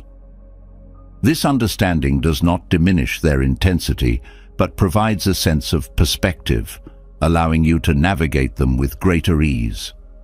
Buddhism also emphasizes the importance of intention in overcoming fear and shame. When you approach these emotions with the intention to learn and grow, rather than to escape or suppress, you transform your relationship with them. They become opportunities for self-discovery rather than obstacles to be avoided. This shift in perspective empowers you to face even the most challenging emotions with a sense of purpose. Community support is another invaluable resource. Sharing your experiences with trusted individuals, whether through conversation, meditation groups, or other forms of connection, helps to lighten the load. Hearing others share their struggles and triumphs reminds you of the universal nature of fear and shame, reducing their power to isolate and overwhelm. Gratitude, too, plays a role in this process. Fear and shame often focus your attention on what is lacking: safety, approval, worth. Gratitude redirects this focus to what is present, to the strengths and resources you already possess. It reminds you that even in moments of fear or doubt, there is still much to appreciate and build upon. Forgiveness is a transformative practice for overcoming shame. Forgiving yourself for past mistakes, for not meeting your own expectations, or for simply being human releases the hold of shame. Forgiveness is not about condoning or forgetting, but about accepting and letting go. It is an act of self-compassion that frees you to move forward without the weight of regret. In facing fear, mindfulness becomes a beacon. It anchors you in the present, preventing your mind from spiraling into worst-case scenarios or clinging to past failures. Mindfulness teaches you to respond to fear with curiosity, to explore its roots and its message rather than reacting impulsively. This exploration often reveals that fear is not the enemy, but a guide, pointing you toward areas of growth and transformation. Shame, too, can be met with mindfulness. By observing the thoughts and feelings that arise with shame, you begin to see the patterns and triggers that sustain it. This awareness creates a space for choice, a space where you can respond with kindness rather than self-criticism. Over time, this practice weakens the hold of shame, replacing it with a sense of self-acceptance and peace. The Buddhist principle of non-attachment is particularly helpful in navigating these emotions. Non-attachment does not mean indifference. It means engaging with life fully without clinging to outcomes. When you release the need to control or define yourself by external measures, you free yourself from much of the fear and shame that arises from unmet expectations. Through consistent practice, fear and shame lose their power to dictate your actions or define your sense of self. They become moments of reflection rather than sources of suffering. Overcoming these emotions is not about eradicating them.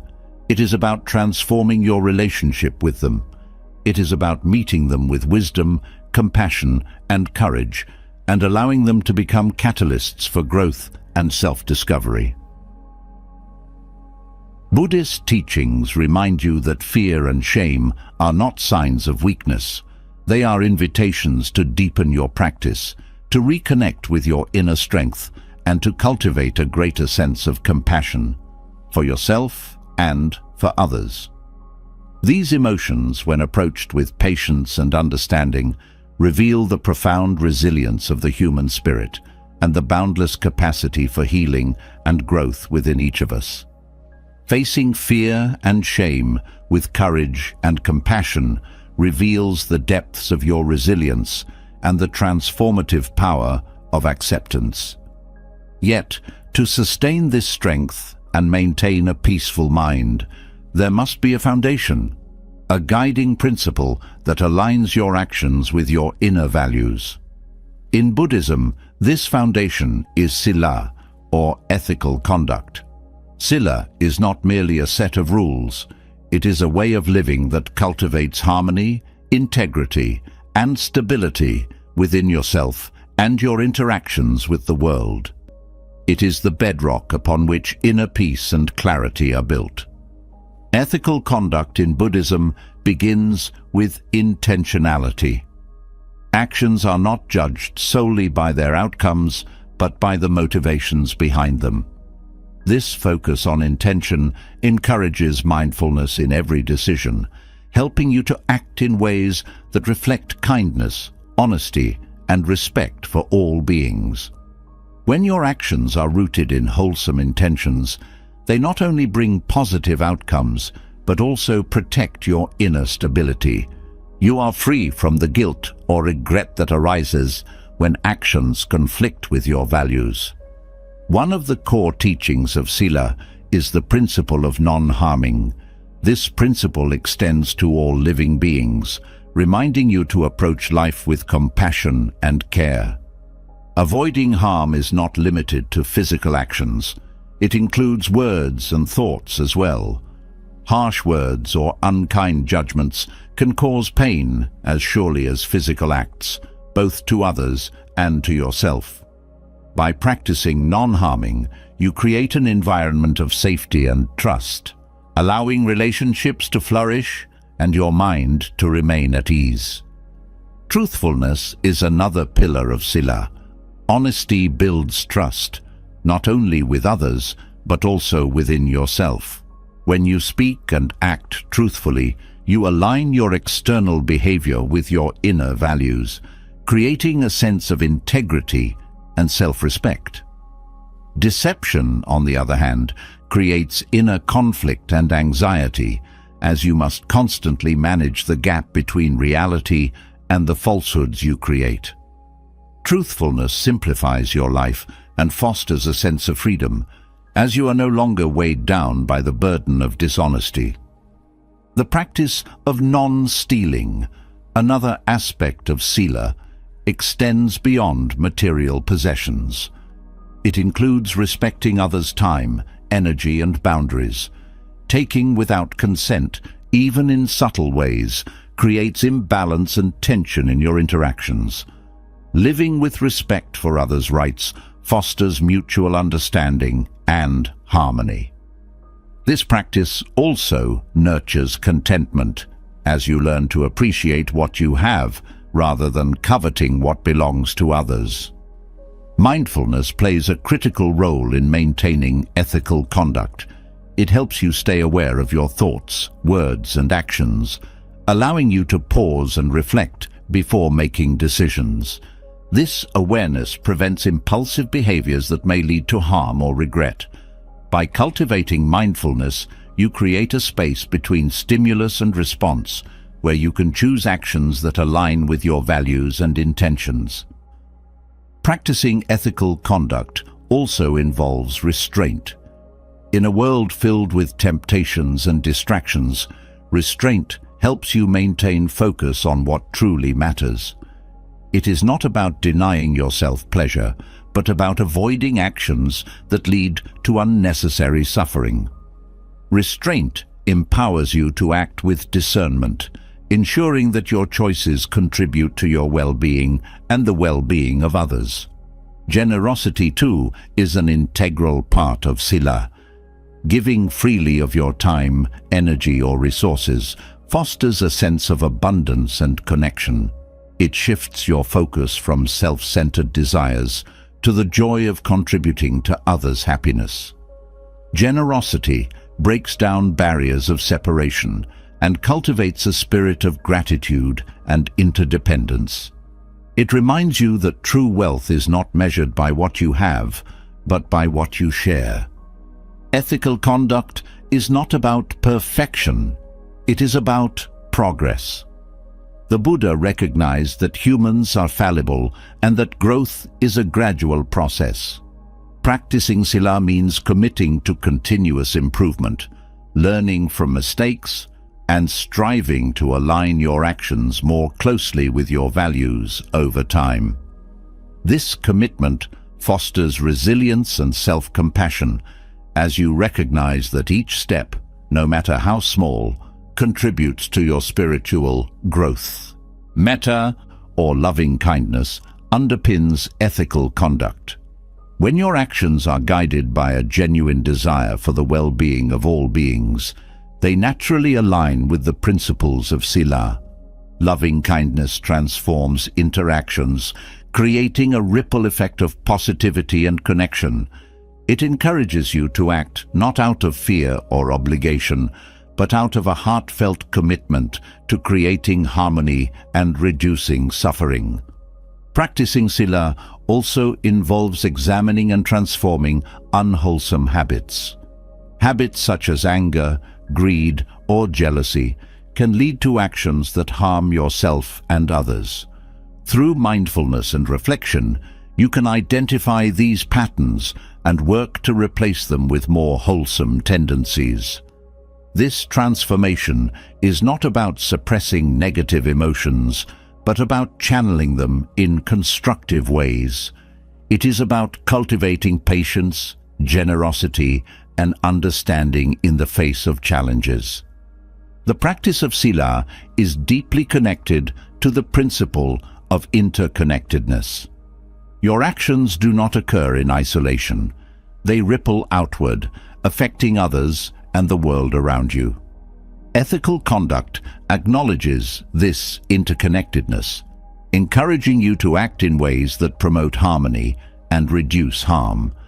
By living ethically, you contribute to a larger sense of balance and peace, both within yourself and in the world. One of the greatest benefits of ethical conduct is the sense of inner stability it creates.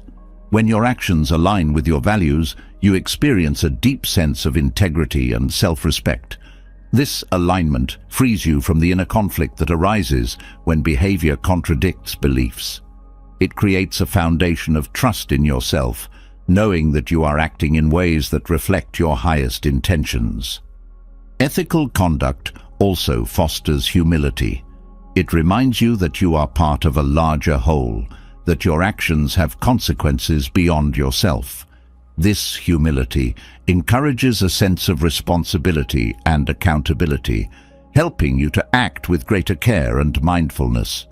It also fosters gratitude as you recognize the many ways in which others' ethical actions contribute to your well-being. Living ethically requires courage.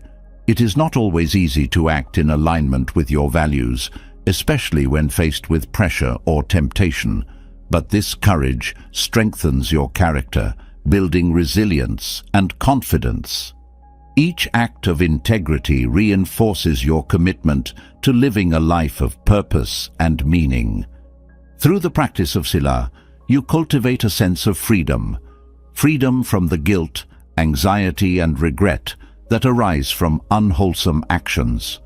Freedom to live authentically, guided by your deepest values. This freedom is not a release from responsibility, but a liberation through responsibility. A sense of peace that comes from knowing you are living in harmony with yourself and the world around you.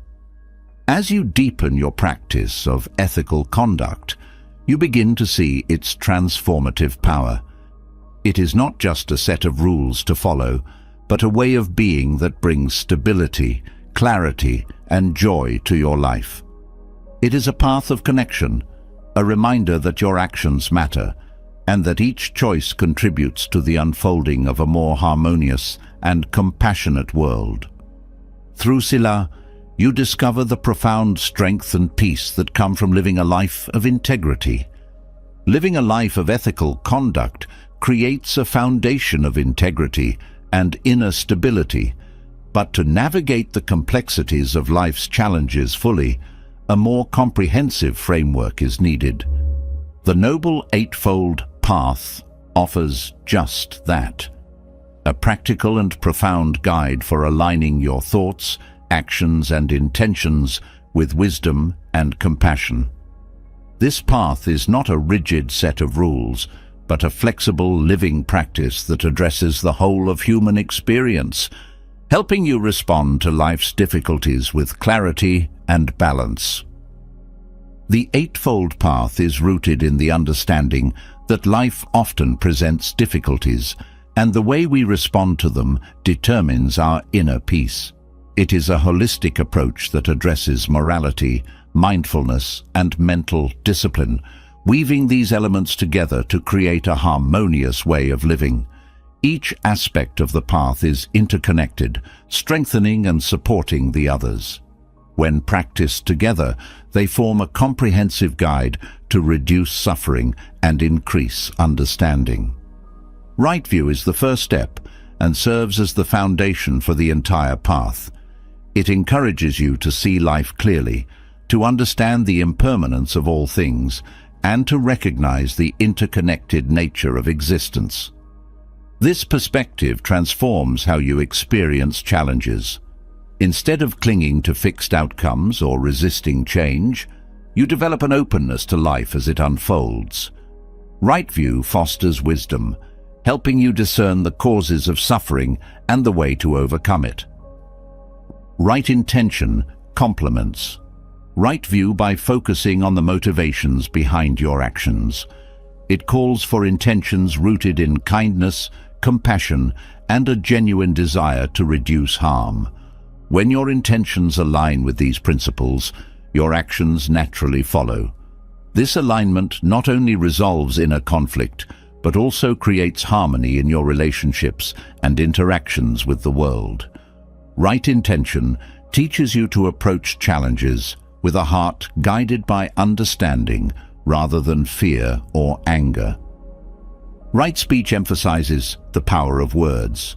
Words can heal or harm, unite or divide. This step of the path encourages you to speak truthfully, kindly, and with purpose. Right speech also involves mindful listening, creating a space for genuine communication and understanding. By choosing your words carefully, you reduce misunderstandings and foster connection, even in difficult conversations. The practice of right speech builds trust, both with others and within yourself. Right action focuses on ethical behavior. It calls for actions that align with the principles of non-harming, honesty, and respect. This step is not about following rules for their own sake, but about acting in ways that contribute to well-being and reduce suffering. Right.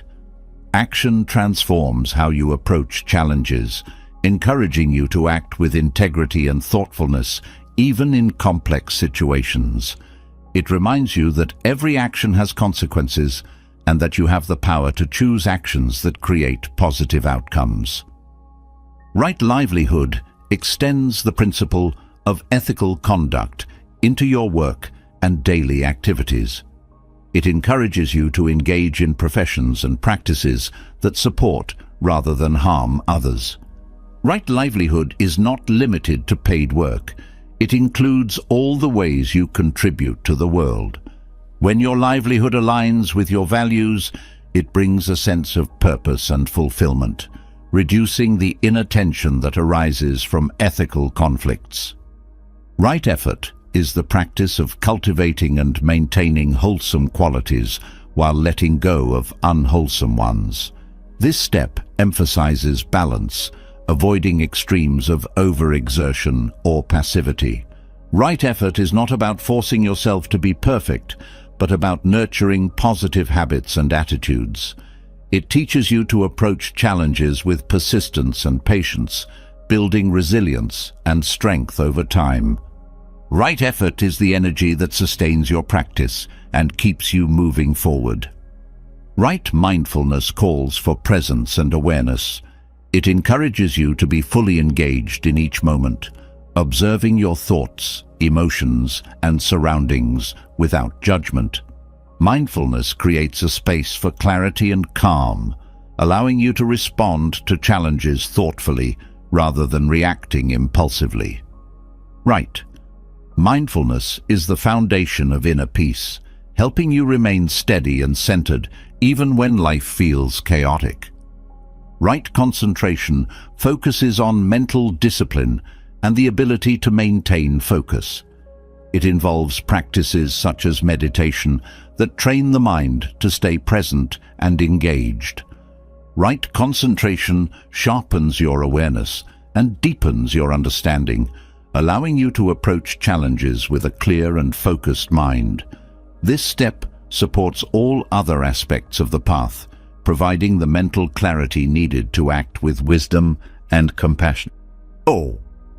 The Eightfold Path is not a linear journey, but a dynamic process. Each step informs and reinforces the others, creating a comprehensive approach to navigating life's challenges. For example, mindfulness enhances your ability to speak and act ethically, while ethical behavior supports a calm and focused mind.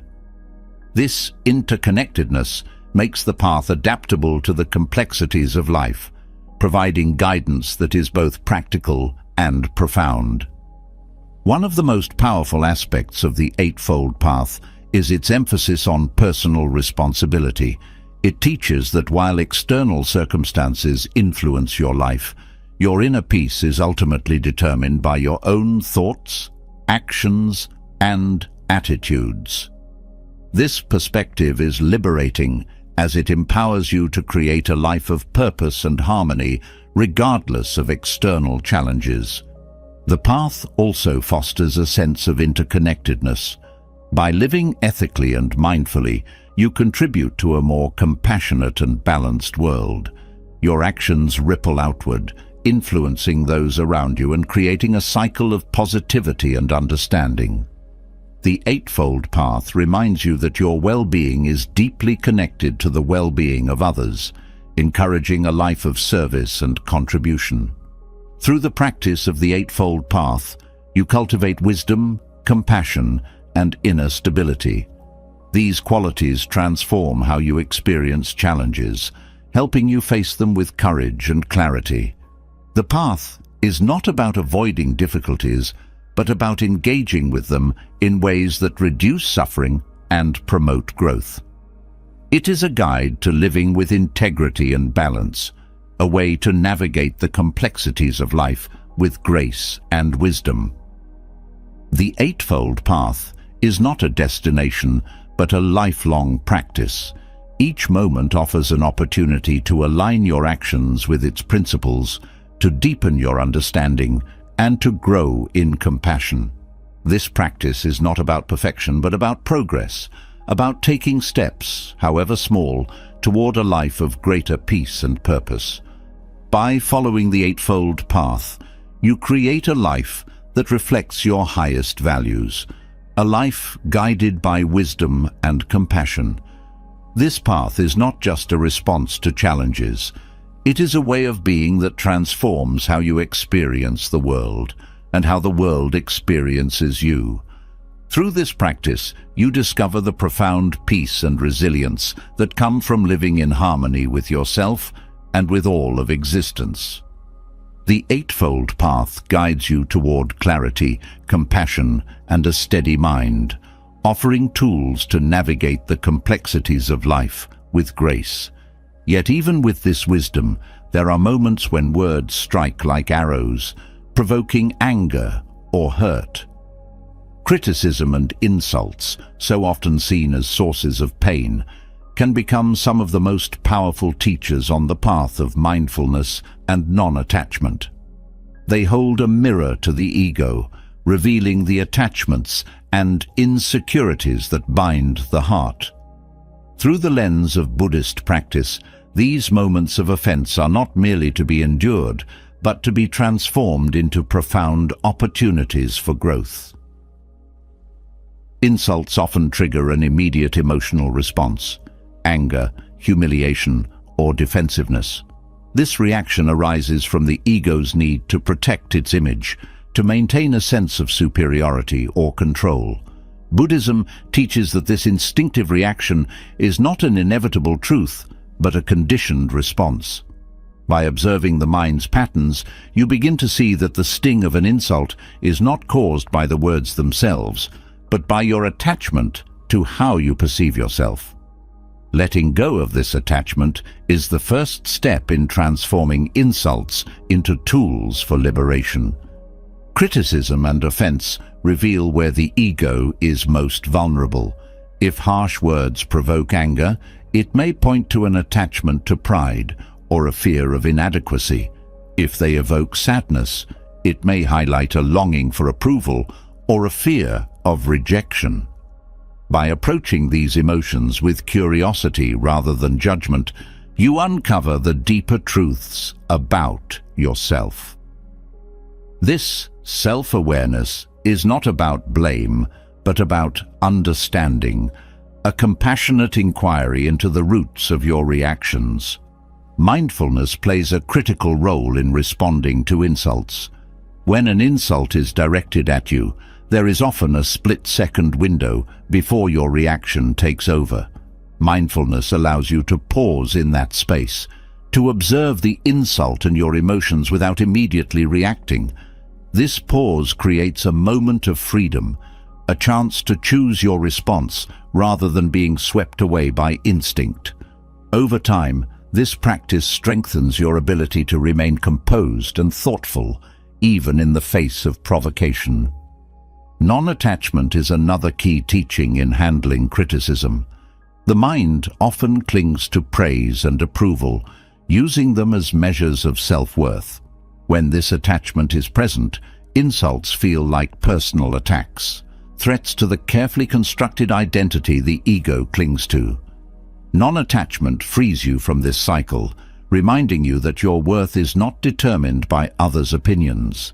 This perspective brings a profound sense of freedom, allowing you to hear criticism without taking it personally. The practice of compassion transforms how you perceive the person delivering the insult.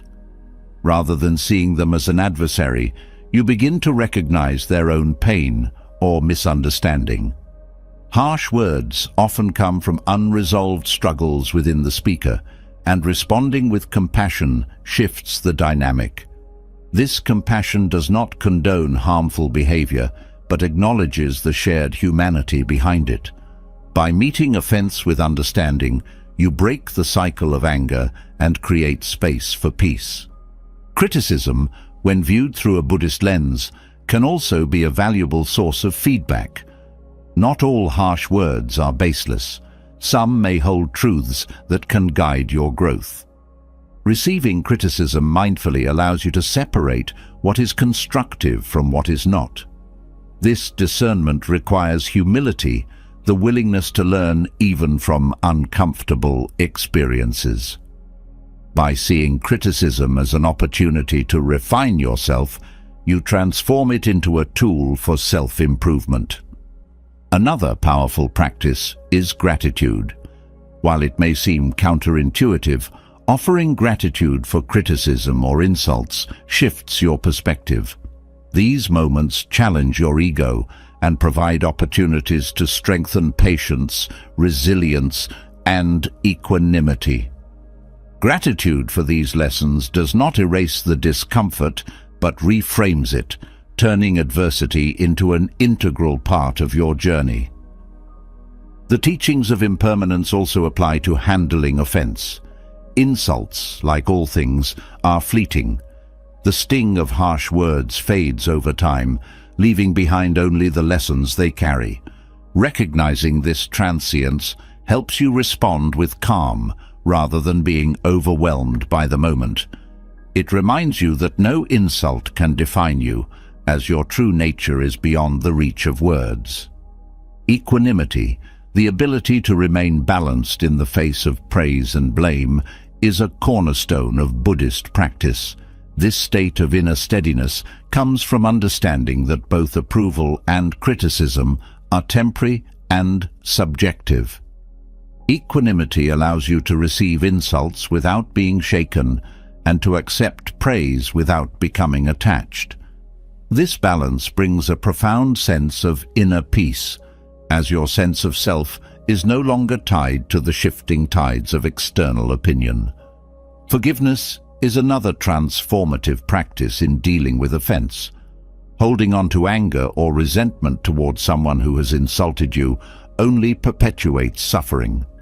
Forgiveness is not about condoning harmful behavior, but about releasing the burden of anger.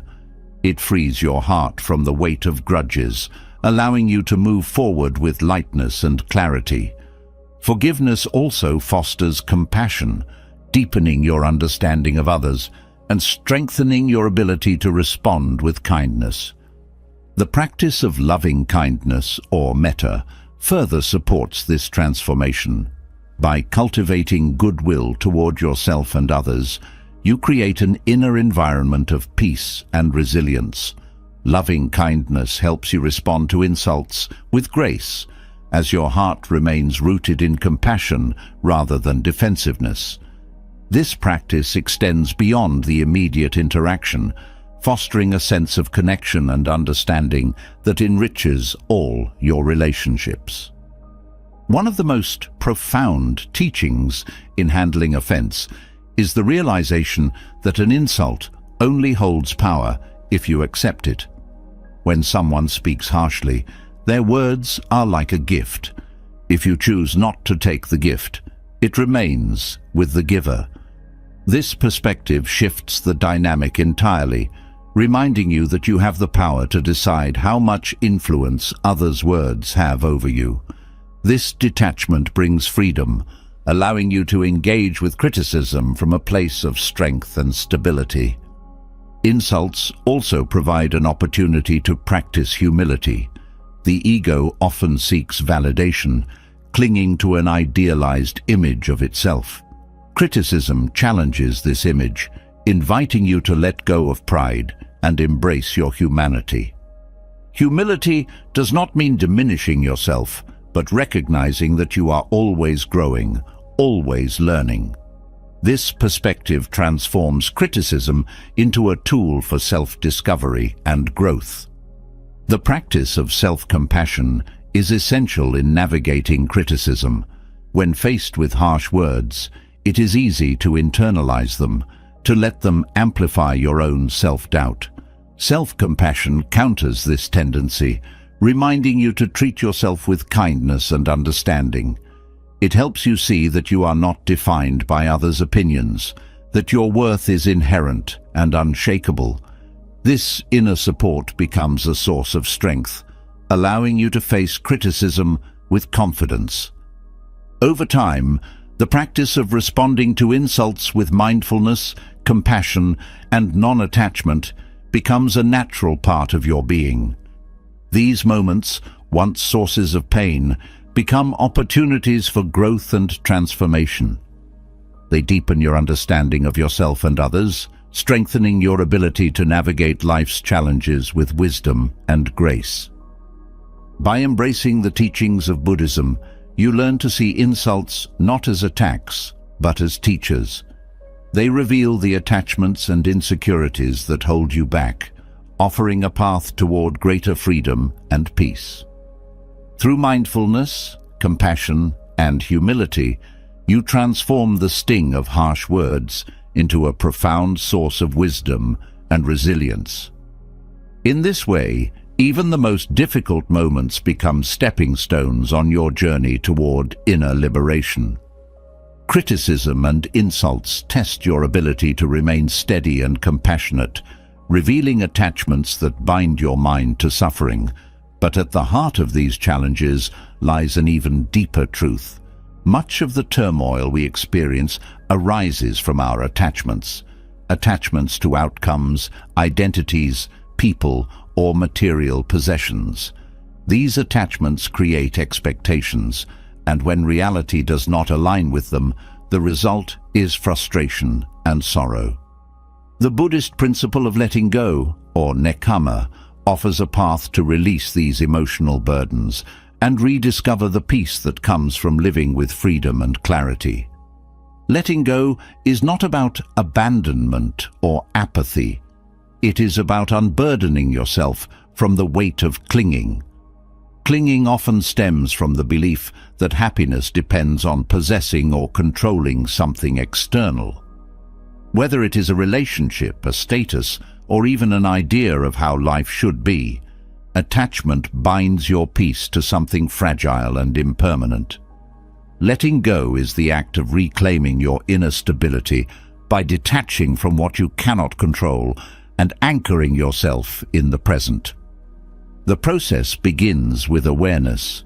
Many attachments operate subtly, woven so deeply into your thoughts and habits that they feel inseparable from who you are.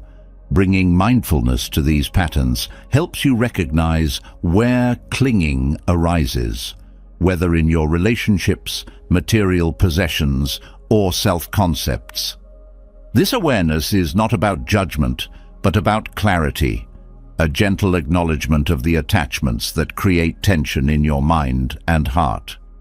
One of the most profound insights of letting go is understanding impermanence. Everything you hold on to, whether a cherished possession or a treasured relationship, will eventually change or fade. Resisting this truth only amplifies suffering.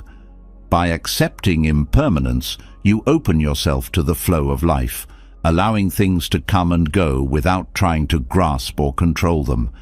This acceptance does not diminish the value of what you love. It enhances it, teaching you to appreciate fully without fear of loss. Letting go also transforms how you approach relationships. Attachment often disguises itself as love, creating dependency and fear of separation. True love, however, flourishes in freedom. When you let go of clinging to others, you allow them to be fully themselves, and you release yourself from the anxiety of trying to control or possess them. This shift deepens your connections, fostering relationships rooted in mutual respect and genuine care, rather than need or expectation. Material possessions are another common source of attachment.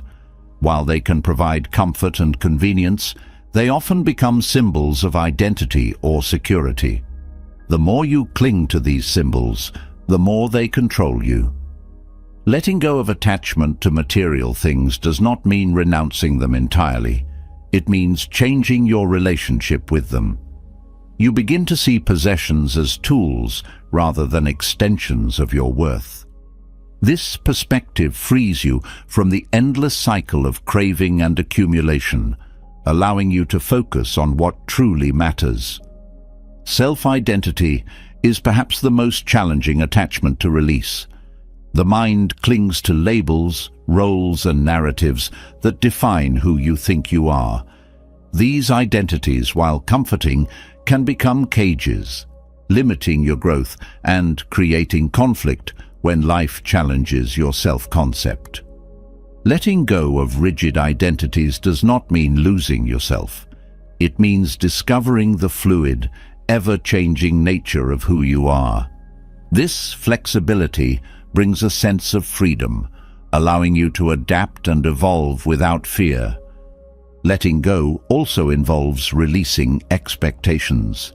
Expectations create a gap between reality and desire, and when life does not meet these expectations, suffering arises. By releasing expectations, you learn to engage with life as it is, rather than as you think it should be.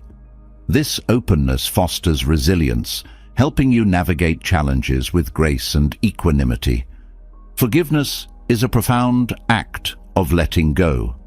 Holding on to resentment or anger ties you to the past, preventing you from moving forward. Forgiveness is not about condoning harm, but about freeing yourself from the grip of negative emotions. It is an act of self-liberation, a way of releasing the burden of pain and reclaiming your peace. Through forgiveness, you create space for healing and growth, both for yourself and for others. Mindfulness is essential in the practice of letting go. It anchors you in the present moment, helping you see clearly what is worth holding on to and what is causing unnecessary suffering. Mindfulness allows you to approach the process of letting go with intention and compassion, turning it into an act of self-care rather than sacrifice. It helps you navigate the discomfort of releasing attachments, reminding you that peace lies on the other side. Gratitude supports the practice of letting go by shifting your focus from what you lack to what you have. When you cultivate gratitude, you recognize the abundance already present in your life, reducing the urge to cling or grasp for more. Gratitude teaches you to appreciate the fleeting beauty of each moment, reinforcing the wisdom of living lightly and letting go. Renunciation, in the Buddhist sense, is not about deprivation, but about freedom. It is the act of releasing what does not serve your highest well-being, creating space for joy, clarity, and peace. This practice is deeply personal, requiring you to reflect on what you are holding on to and why. Renunciation is not a one-time act, but an ongoing process, a gentle peeling away of layers that no longer align with your values or purpose. Letting go also brings clarity to your priorities. When you release attachments, you free up energy and attention to focus on what truly matters, whether it is relationships, personal growth, or contributing to the well-being of others. This clarity helps you live with greater intention, aligning your actions with your deepest values. The practice of letting go is deeply connected to trust. Trust in yourself, trust in the unfolding of life, and trust in the impermanence that guides all things. This trust allows you to release fear and embrace the unknown, finding peace even in uncertainty. It is not blind faith, but a grounded confidence in your ability to navigate whatever comes your way. Letting go does not mean detaching from joy. On the contrary, it deepens your capacity to experience joy by freeing you from the distractions and anxieties that attachments create. When you are no longer clinging to outcomes or possessions, you become more present to the simple, profound beauty of life as it is. This presence is the essence of peace, a state of being that cannot be shaken by external circumstances. Through the practice of letting go, you discover a profound sense of liberation. You realize that peace is not something to be attained, but something to be uncovered, hidden beneath the layers of clinging and resistance. Each act of letting go brings you closer to this truth, allowing you to live with a heart that is open, free, and rooted in lasting peace. Letting go unveils a profound sense of freedom, a release from the weight of attachments that tether the mind. Yet this freedom is not a one-time achievement. It requires consistent practice to nurture and sustain. Reflection and meditation become the tools that anchor this freedom, deepening your awareness and aligning your actions with the teachings of the Buddha. Through these daily practices, you cultivate not just calm, but a resilient peace that remains unshaken by life's turbulence. Daily reflection offers a mirror to the mind, allowing you to see clearly the thoughts, emotions, and patterns that shape your actions. This awareness is essential for growth. Without reflection, it is easy to fall into habitual responses, reacting to life without truly understanding your motivations. Reflection creates a pause, a space to observe rather than react, and in that space lies the power to choose actions that align with your values. Meditation amplifies this process, providing a structured way to train the mind. While the body rests, the mind learns to focus, to be present, and to let go of distractions. This practice is not about suppressing thoughts, but about observing them without attachment. In doing so, you begin to see thoughts for what they are: temporary, shifting currents that do not define you. This clarity helps you navigate challenges with greater ease, as you're no longer swept away by every wave of emotion or desire. Daily reflection connects you to the present moment, grounding you in the reality of now. The mind often oscillates between past regrets and future anxieties, pulling you away from the richness of the present. Reflection redirects your focus, reminding you that peace and understanding are found in this very moment. This grounding is especially important in times of stress, providing a refuge of calm amidst chaos. Meditation, too, cultivates this present moment awareness. By focusing on the breath, a mantra, or a visualization, you train the mind to return to the here and now. This practice strengthens your ability to remain steady, even when external circumstances are challenging.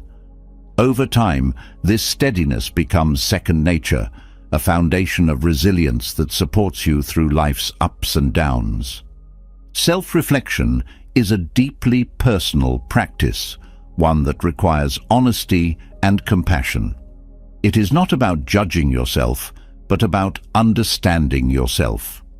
By examining your thoughts and actions with curiosity, you uncover the motivations and fears that drive them. This understanding is not an endpoint, but a starting point, a way to refine your intentions and align them more closely with the principles of mindfulness and compassion. Meditation complements this exploration, offering a space to process what reflection reveals. As you sit in stillness, insights arise naturally, unforced and unfiltered. These moments of clarity deepen your understanding of yourself and your relationship with the world.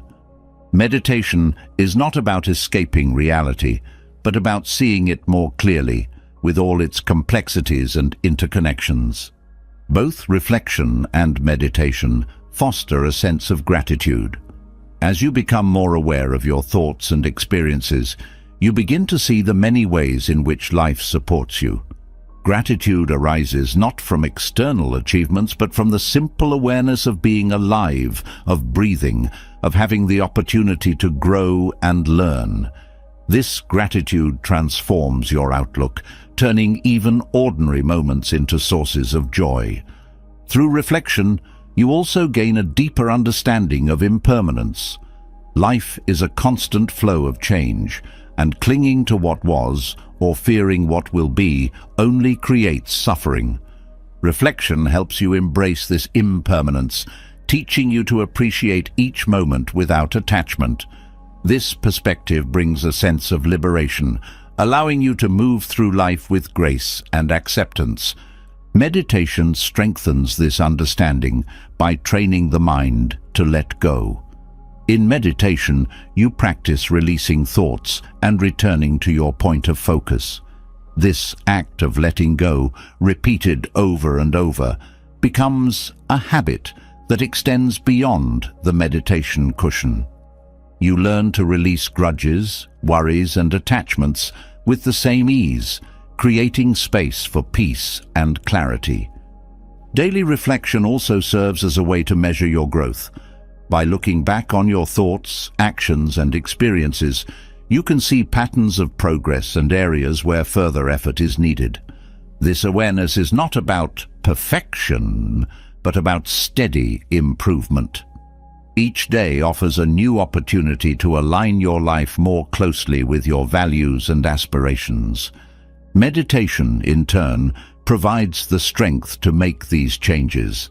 It cultivates patience, persistence, and focus, qualities that support you in navigating the challenges of growth.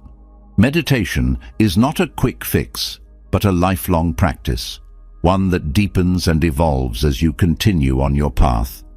Through reflection and meditation, you also develop compassion, both for yourself and for others. Reflection reveals the ways in which you struggle, the fears and doubts that shape your actions. This understanding softens your judgments, replacing criticism with kindness. Meditation reinforces this compassion, creating a space of inner peace that extends outward to those around you. Compassion becomes not just a feeling, but a way of being, a guiding principle that informs every aspect of your life. These practices also cultivate humility. Reflection shows you that growth is a continuous journey, one that requires effort and openness. Meditation reminds you of the vastness of existence, the interconnectedness of all beings. This humility is not about diminishing yourself, but about recognizing your place within the greater whole. It fosters a sense of respect and gratitude for the people, experiences, and teachings that support you on your journey. Daily reflection and meditation also help you navigate the inevitable challenges of life. When faced with difficulty, these practices provide a steady anchor, a way to remain calm and clear amidst uncertainty. They teach you to approach challenges not as obstacles, but as opportunities for growth. Each challenge becomes a lesson, each difficulty a teacher, guiding you toward greater understanding and resilience. Through these practices, you also cultivate a sense of purpose. Reflection helps you clarify your values and intentions, while meditation provides the focus and strength to act on them. Together, they create a sense of alignment between your inner world and your outer actions. This alignment brings a deep sense of fulfillment as you live each day with intention and integrity. Over time, reflection and meditation become more than practices. They become a way of life. They infuse every moment with awareness, gratitude, and compassion, transforming how you experience the world. Through these practices, you discover that peace is not something to be attained, but something to be uncovered, already present within you, waiting to be nurtured. By committing to daily reflection and meditation, you align yourself with the teachings of the Buddha, cultivating a mind that is steady, clear, and compassionate. These practices are not an escape from life's challenges, but a way to meet them with wisdom and grace. Through them, you discover the profound power of awareness, the joy of living with intention, and the unshakable calm that arises from truly knowing yourself. Daily reflection and meditation cultivate a steady mind and a compassionate heart, enabling you to navigate life with clarity and calm. Yet, even with these tools, life's adversities can strike with intensity, testing your resolve and pushing you to the edge of endurance.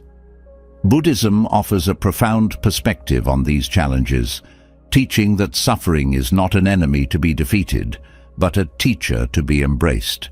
It is within these moments of pain and difficulty that the seeds of wisdom and inner strength are planted, waiting to grow. Adversity often feels overwhelming because it disrupts the expectations and attachments we hold about how life should be. Loss, failure, or hardship strikes at the core of our desires, shaking the foundations of what feels secure. The Buddha taught that suffering, or dukkha, is an inherent part of existence, arising from clinging to impermanent things. This understanding shifts the focus from avoiding suffering to transforming it into a source of insight and growth. The first step in this transformation is acceptance. Resistance to suffering often amplifies its intensity, creating a cycle of frustration and despair. Acceptance is not resignation, but a recognition of reality as it is. By fully acknowledging the pain without judgment or denial, you create a space for healing to begin. This practice requires courage, the willingness to face discomfort head-on, trusting that within the struggle lies the potential for growth. Mindfulness becomes a vital ally in moments of adversity. By staying present with your experience, you observe the thoughts, emotions, and sensations that arise without becoming entangled in them. This detachment allows you to see suffering more clearly, to understand its roots and its impermanence. Mindfulness helps you navigate the storm without losing sight of the calm within, anchoring you in the here and now. Compassion, both for yourself and others, transforms how you relate to suffering.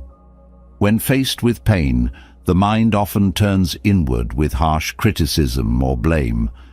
Self-compassion softens this response, reminding you that suffering is a shared human experience. It encourages kindness toward yourself, allowing you to approach your struggles with patience and understanding. Compassion for others, too, broadens your perspective, helping you see that everyone carries their own burdens. This shared understanding fosters connection and reduces the isolation that suffering often brings. Adversity often reveals hidden strengths, qualities that lie dormant until tested. Patience, resilience, and determination emerge in the face of challenges, showing you the depth of your inner resources. These strengths are not created by the adversity itself, but are uncovered through your response to it. Each difficulty becomes an opportunity to discover and refine these qualities, building a foundation of inner strength that supports you through future trials. The Buddhist concept of impermanence offers solace in times of suffering. Pain, like all experiences, is temporary. It arises, peaks, and fades, leaving behind only the lessons it imparts. Recognizing this impermanence does not diminish the intensity of suffering, but provides perspective, reminding you that no pain lasts forever. This understanding allows you to endure hardships with greater patience and hope. Adversity also challenges the ego, the part of the mind that clings to control and certainty. When life does not go as planned, the ego reacts with frustration or despair, clinging to the illusion that happiness depends on external circumstances. Buddhism teaches that true peace arises not from controlling life, but from letting go of this attachment. By releasing the need for things to be a certain way, you free yourself from much of the suffering that arises from unmet expectations. Reflection on suffering often reveals its deeper lessons. Difficulties teach humility, reminding you of your limitations and the interconnectedness of all beings. They challenge you to reassess your values, to focus on what truly matters rather than what is fleeting or superficial. They inspire gratitude for the moments of joy and ease, which often go unnoticed until contrasted with pain. Through adversity, you also develop empathy. Experiencing suffering firsthand deepens your ability to understand and connect with others in their struggles. This empathy fosters compassion and strengthens your relationships, creating a sense of shared humanity. It transforms suffering from a solitary experience into a bridge that connects you to others. Adversity often forces you to pause and reflect, breaking the momentum of habitual patterns. This disruption creates a space for growth, a chance to examine your life and make meaningful changes. Challenges reveal areas where attachment, fear, or insecurity hold you back, providing an opportunity to release these obstacles and move forward with greater clarity and freedom. Meditation supports this process by creating a sanctuary of stillness amidst the chaos. In meditation, you can sit with your suffering without being overwhelmed by it, observing its ebb and flow with curiosity and acceptance. This practice builds resilience, teaching you to face pain with equanimity rather than avoidance. Over time, meditation transforms your relationship with suffering, allowing you to approach it with openness and strength. The Buddhist principle of non-attachment is particularly powerful in transforming suffering. Clinging to outcomes, identities, or possessions often intensifies pain when they are lost or threatened. Non-attachment doesn't mean detachment from life, but engagement with it without grasping. It teaches you to appreciate what you have without fearing its loss, to find joy in the present rather than in what might be. Forgiveness is another profound practice in times of adversity. Holding on to anger or resentment only deepens suffering, tying you to the pain of the past. Forgiveness is not about condoning harm, but about releasing its hold on your heart. It is an act of self-liberation, a way to reclaim your peace and move forward with lightness and grace. Adversity also deepens your faith, whether in yourself, in the teachings of the Buddha, or in the larger flow of life. Faith is not blind optimism, but a grounded trust in your ability to navigate challenges and emerge stronger. This faith provides a steady anchor, a source of hope and strength in the darkest times. Through the lens of Buddhism, suffering is not an obstacle, but a teacher. It shows you where attachments and illusions create pain, guiding you toward greater freedom and understanding. Each challenge becomes an opportunity to practice mindfulness, compassion, and wisdom, to grow in ways that would not be possible in ease. Adversity, when approached with an open heart and mind, transforms not only your experience of pain, but your entire outlook on life. It teaches you to find meaning and purpose in the face of difficulty, to see even the hardest moments as integral to your journey. Through this transformation, suffering becomes not something to be feared, but something to be embraced as part of the unfolding path. The Buddha's teachings offer a roadmap for this transformation, showing you how to turn suffering into wisdom and adversity into strength. By applying these principles, you discover a profound resilience within yourself, a capacity for growth and peace that no challenge can take away. In this way, every hardship becomes a stepping stone on the path to spiritual liberation and inner peace.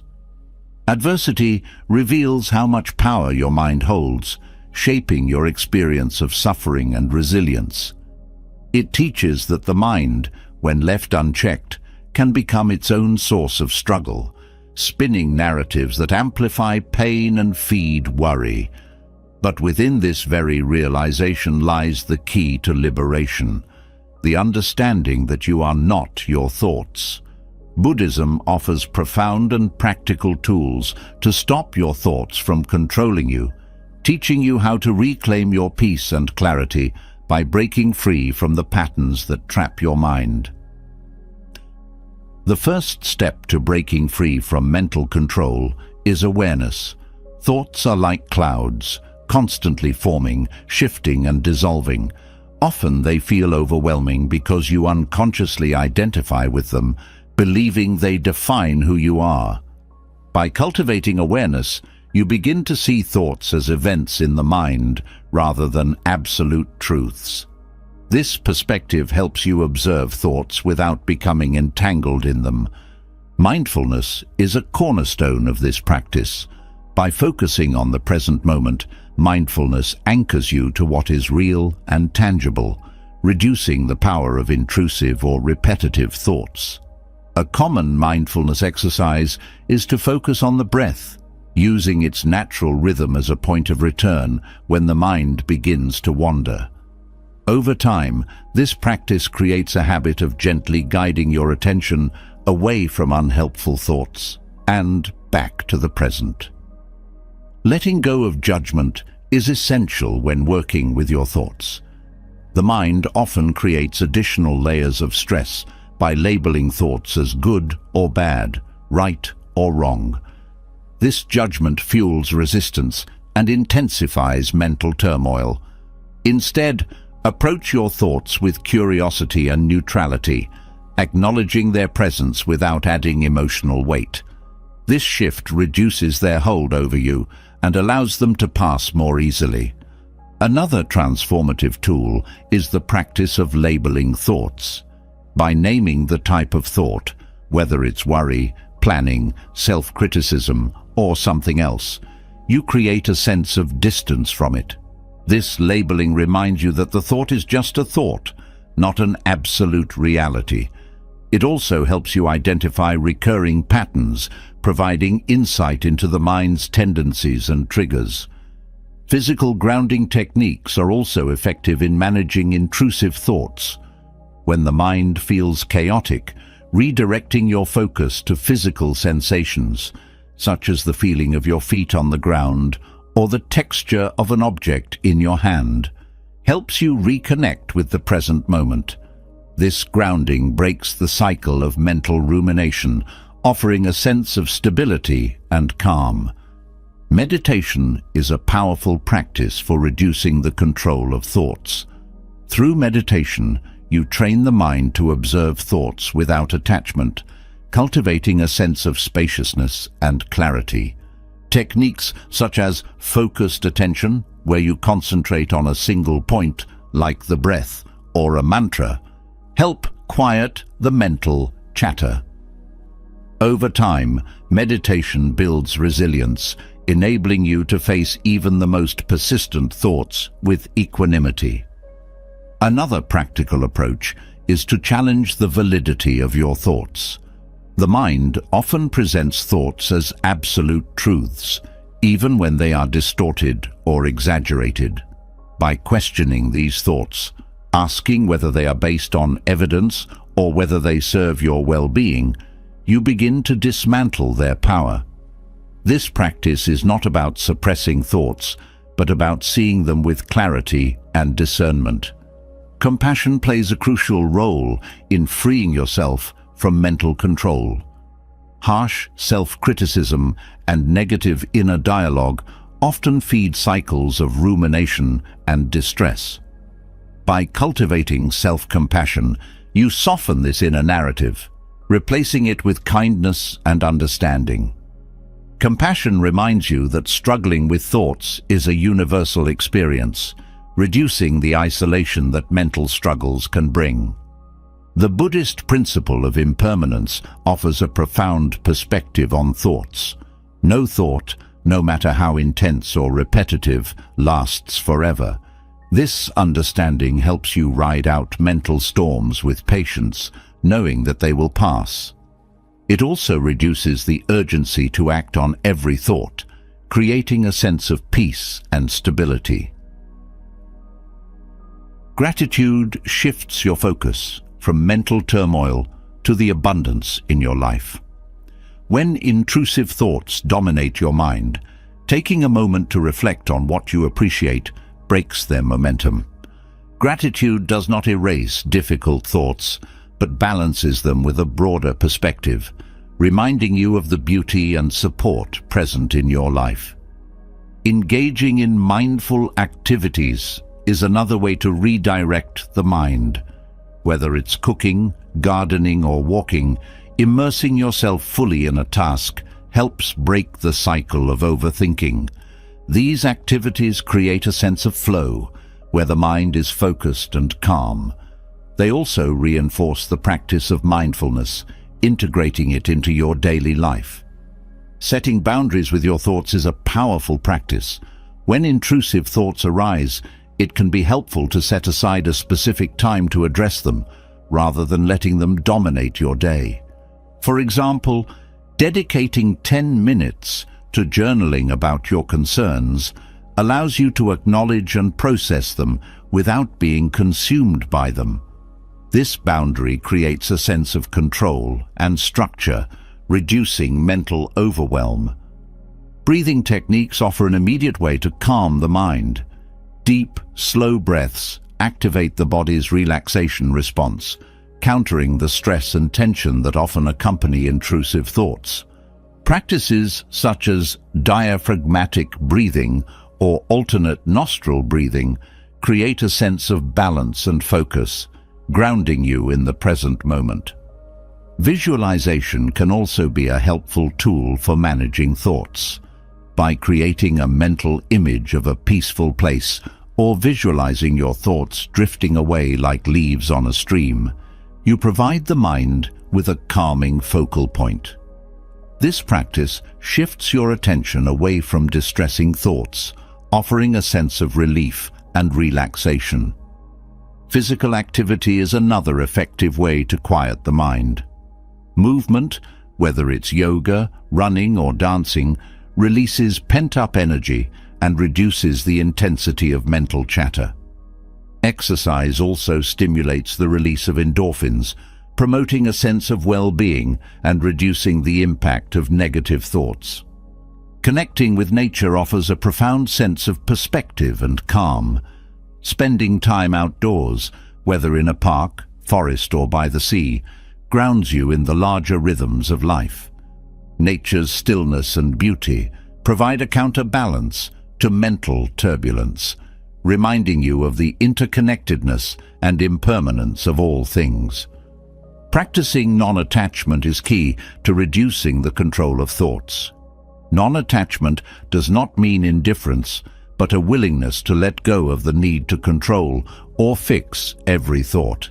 It teaches you to engage with thoughts without clinging to them, creating a sense of freedom and ease. Community and connection also play an important role in managing the mind.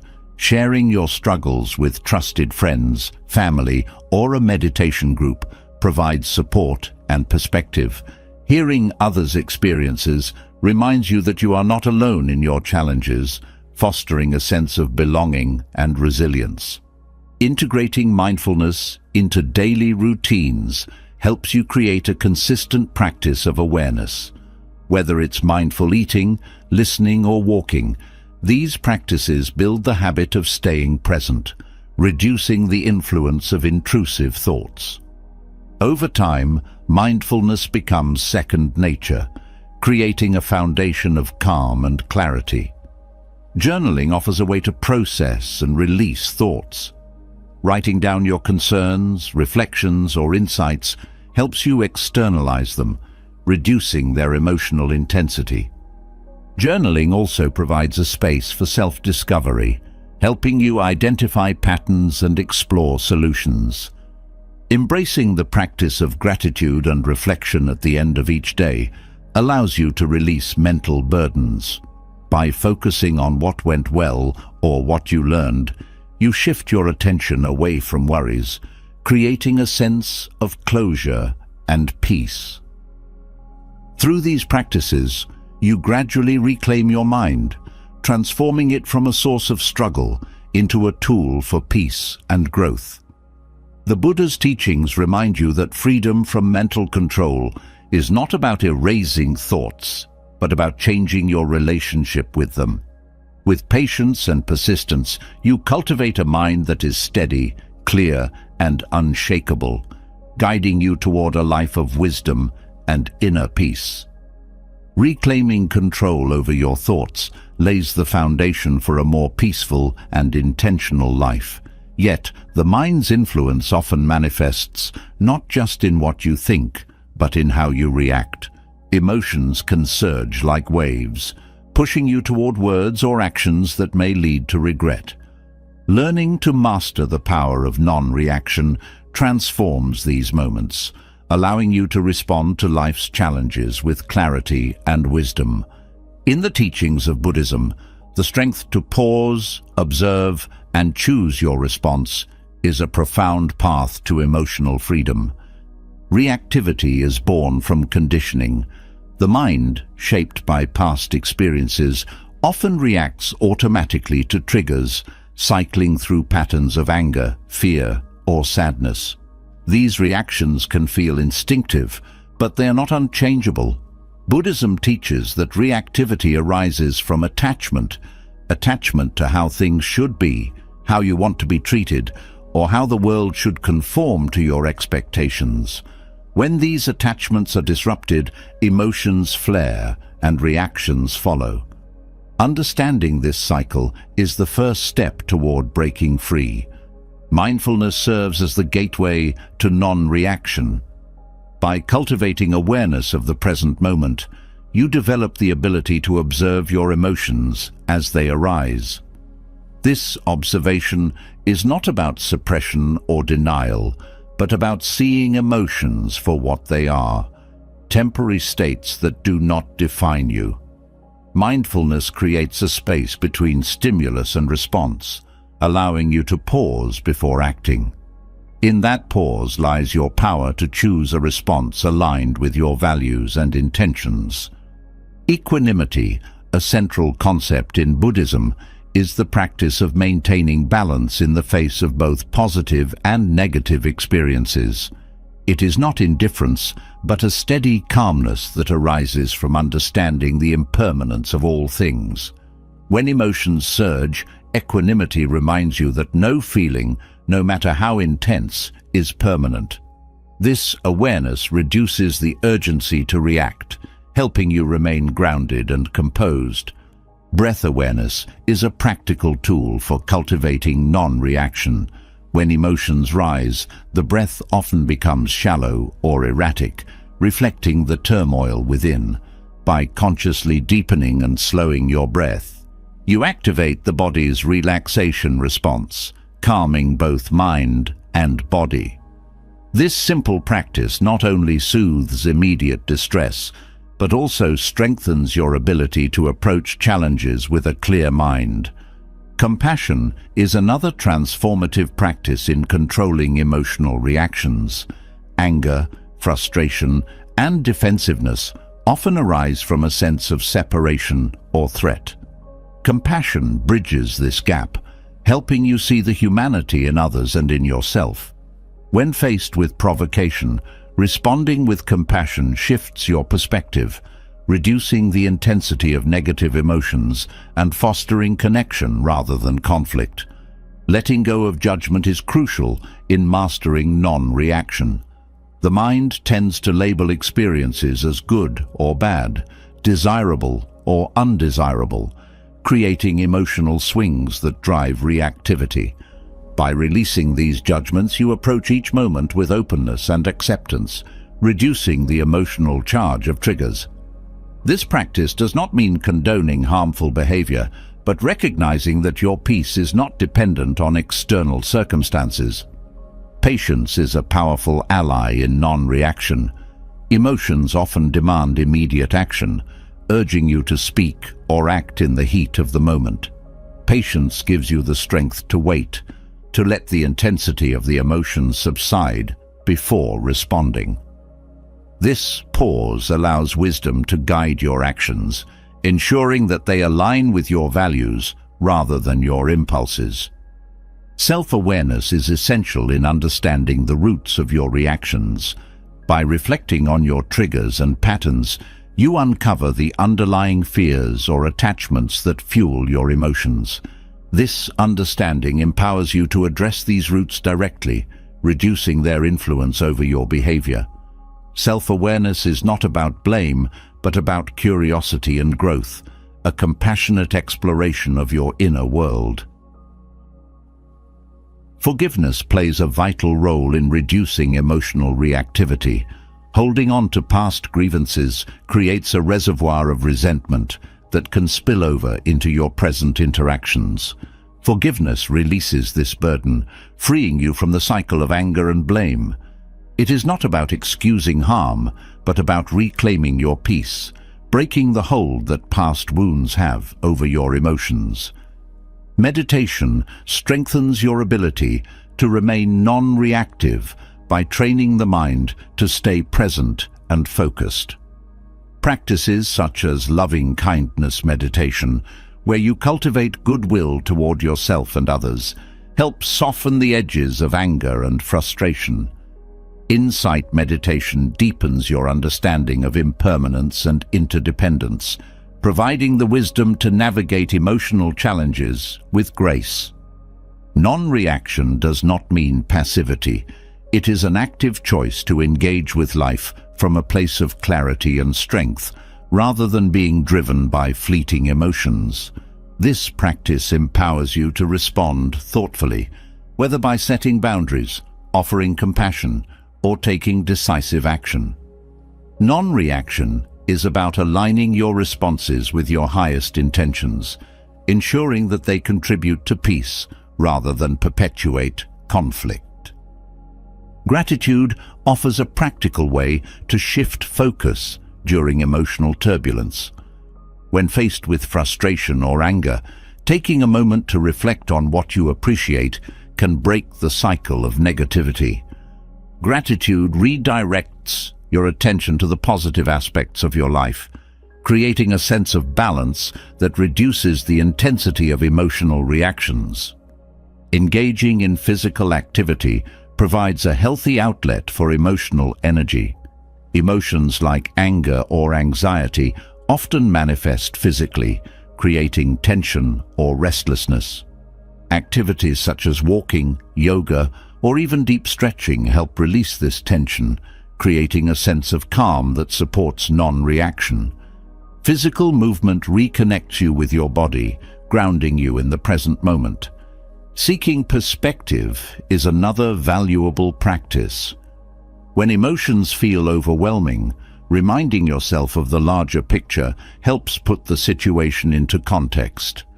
This perspective reduces the sense of urgency or importance attached to the trigger, allowing you to approach it with greater calm. Perspective also fosters humility, reminding you that no single moment defines your life or worth. Journaling offers a way to process and reflect on your emotions without reacting impulsively. Writing down your thoughts and feelings creates a safe space for exploration, helping you gain clarity and insight. This practice allows you to release emotional energy constructively, reducing its impact on your interactions. Connecting with nature provides a grounding influence that supports emotional balance. The rhythms of the natural world, its stillness, cycles, and vastness, offer a soothing contrast to the intensity of emotions. Spending time outdoors reminds you of the interconnectedness of all life, fostering a sense of peace and perspective that reduces reactivity. Non-reaction also requires a commitment to self-compassion. Mistakes and missteps are inevitable, and harsh self-criticism only deepens emotional turmoil. By treating yourself with kindness and understanding, you create a supportive inner environment that nurtures growth and resilience. Self-compassion transforms non-reaction from a discipline into a practice of self-love. Finally, non-reaction is a practice of liberation. By freeing yourself from the grip of automatic responses, you reclaim your agency and integrity. Each moment of pause, each act of mindfulness builds a foundation of inner strength that carries you through life's challenges. The power of not reacting is not about suppression, but about mastery. A mastery that transforms your relationship with yourself and the world. Through this practice, you discover a profound sense of peace, rooted not in the absence of emotions, but in the freedom to choose your response with wisdom and compassion. Mastering the power of non-reaction opens the door to immense inner freedom, showing that peace arises not from controlling the world around you, but from navigating it with clarity and wisdom. At the heart of this practice lies a question that shapes how many approach life's challenges. Where does ultimate responsibility lie? For Buddhists, this inquiry moves beyond the need for divine intervention or external authority. Instead, it invites profound self-reliance, grounded in a philosophy that empowers individuals to take charge of their spiritual paths. This raises a compelling question. Why does Buddhism take such a distinctive stance on the idea of God? The Buddha's teachings focus on understanding and overcoming suffering, guiding individuals to liberation through their own efforts. Central to this approach is the idea that suffering arises not from external forces, but from the mind's attachments and delusions. This emphasis on self-discovery and inner transformation removes the need for a creator or divine overseer. Instead, the Buddha pointed to universal truths that could be observed and tested in one's own experience. Buddhism views existence through the lens of impermanence and interdependence. Everything arises and ceases due to causes and conditions, a cycle that leaves little room for an unchanging, eternal deity. The teachings highlight the natural law of karma, which emphasizes that actions lead to consequences, creating the framework for ethical living without invoking divine judgment. This perspective fosters personal accountability, encouraging individuals to take full responsibility for their choices and their impact on the world. The absence of belief in a creator does not mean that Buddhism denies the existence of higher realms or spiritual beings. In Buddhist cosmology, various realms of existence are recognized, including those of gods or celestial beings. However, these beings are seen as impermanent, subject to the same cycle of birth, death, and rebirth as all other forms of life. Their existence does not imply ultimate authority or omnipotence, reinforcing the Buddhist view that liberation depends on one's own effort and understanding. The Buddha's reluctance to address metaphysical questions about creation or divine beings stems from his pragmatic approach to spirituality. He taught that dwelling on such questions often distracts from the urgent task of ending suffering. When asked about the existence of God or the origins of the universe, The Buddha often redirected the conversation to practical teachings on mindfulness, ethical conduct, and the cultivation of wisdom. This focus on what can be known and practiced underscores the experiential nature of Buddhism. For Buddhists, the concept of liberation is deeply personal and experiential. Rather than seeking salvation from an external source, practitioners aim to awaken to the true nature of reality through practices such as meditation, reflection, and ethical living. This awakening, often referred to as enlightenment or nirvana, is not granted by a deity, but realized through direct insight. The emphasis on self-effort empowers individuals to take charge of their spiritual journey, fostering a sense of agency and responsibility. Buddhist teachings also emphasize the concept of anatta, or non-self, which challenges the notion of a permanent, unchanging essence. This principle extends to the idea of God as an eternal being, further distinguishing Buddhism from theistic traditions.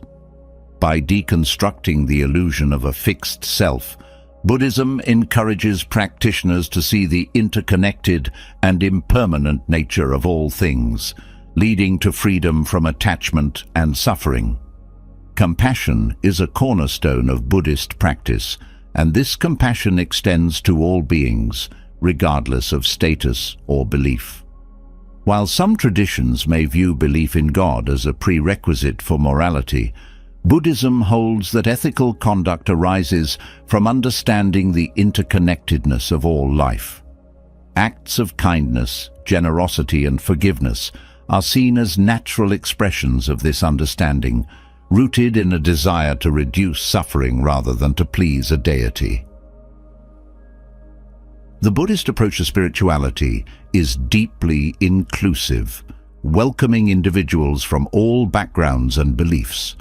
The absence of dogma about God allows Buddhism to focus on universal truths that transcend cultural and religious boundaries. This openness has enabled Buddhism to flourish in diverse contexts, adapting its teachings to meet the needs of different communities while maintaining its core principles. One of the most profound aspects of Buddhist wisdom is its emphasis on the here and now. While theistic traditions may focus on preparing for an afterlife or achieving divine favor, Buddhism directs attention to the present moment, where true transformation occurs. This focus aligns with the practice of mindfulness, which cultivates awareness and presence, helping practitioners navigate life's challenges with clarity and grace. The question of God also intersects with the Buddhist understanding of suffering. In theistic frameworks, suffering is often attributed to divine will or punishment, raising complex questions about justice and mercy. Buddhism, however, views suffering as a natural consequence of ignorance, attachment, and craving. By addressing these root causes, practitioners can work toward liberation, bypassing the need for external intervention or justification. The Buddhist emphasis on wisdom and understanding fosters a sense of independence and self-reliance. Practitioners are encouraged to question teachings, including those of the Buddha himself, and to verify their validity through personal experience. This critical approach contrasts with traditions that may require unquestioning faith in divine authority.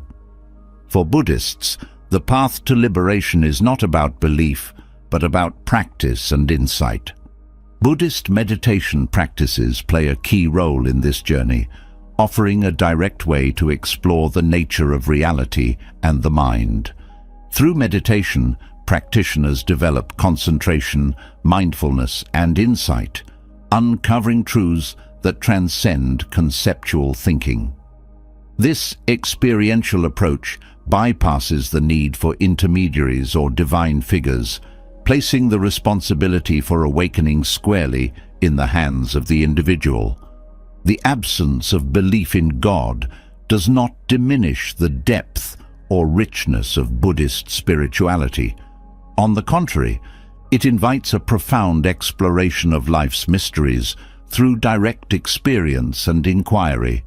The teachings encourage practitioners to embrace uncertainty and to find meaning in the impermanence and interconnectedness of all things. This perspective fosters a sense of wonder and humility, inspiring a deep reverence for the natural world and the cycles of existence. Buddhism's approach to the divine reflects its broader philosophy of balance and moderation. It neither affirms nor denies the existence of God, focusing instead on the practical path to liberation. This middle way avoids extremes, allowing individuals to explore their beliefs while staying grounded in the present. The flexibility of this approach makes Buddhism accessible to those with diverse perspectives, creating a space for dialogue and understanding. Ultimately, the Buddhist path is one of empowerment. It teaches that the answers to life's deepest questions lie not in the heavens, but within your own heart and mind. By turning inward and cultivating awareness, compassion, and wisdom, you discover a profound sense of freedom and peace that no external force can provide. This journey is not about rejecting belief, but about embracing the power of direct experience and self-discovery.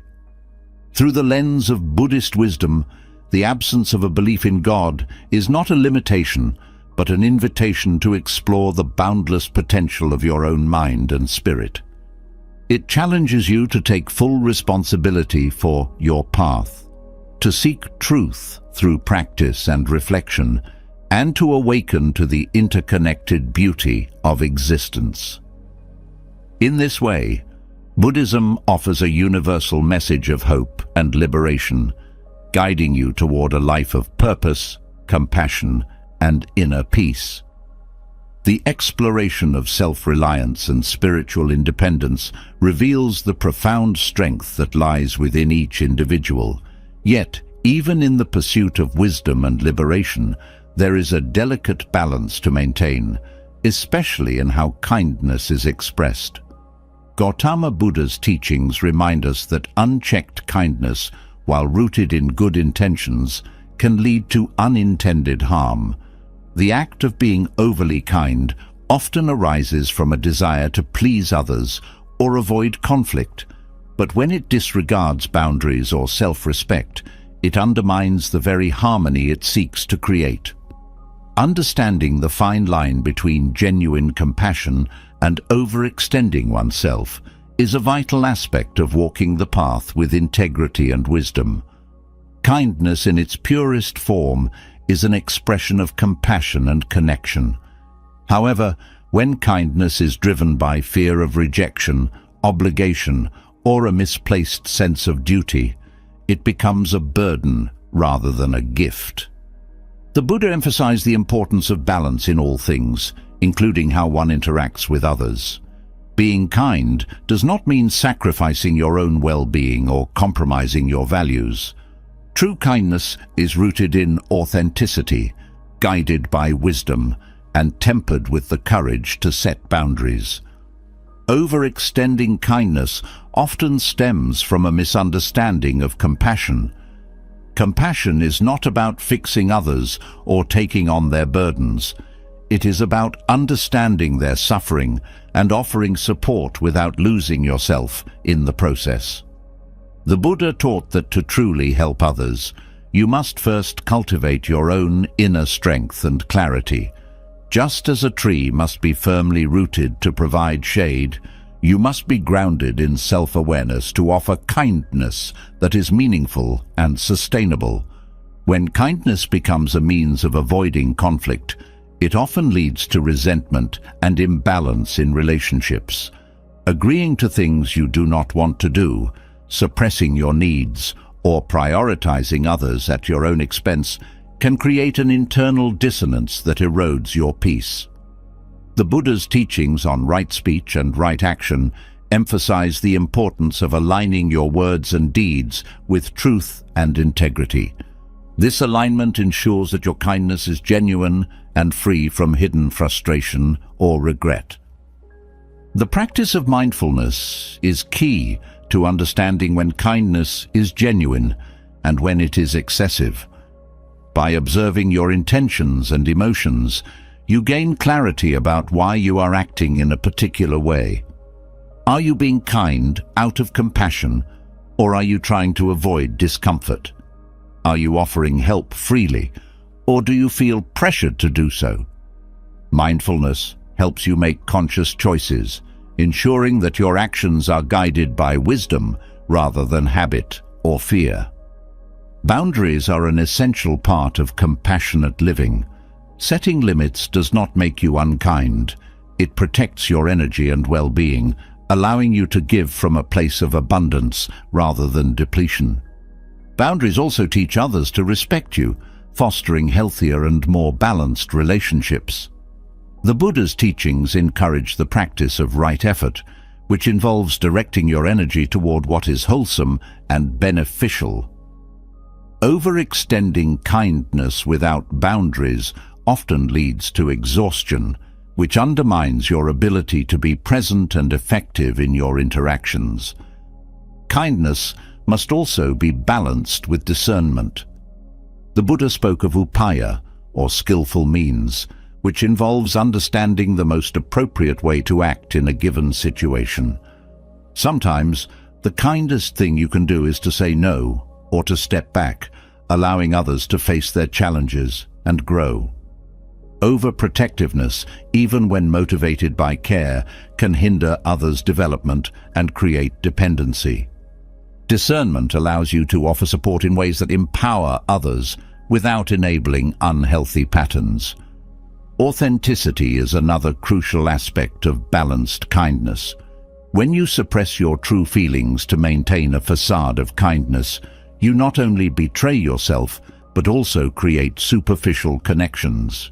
True kindness arises from honesty and transparency, where your actions reflect your genuine intentions.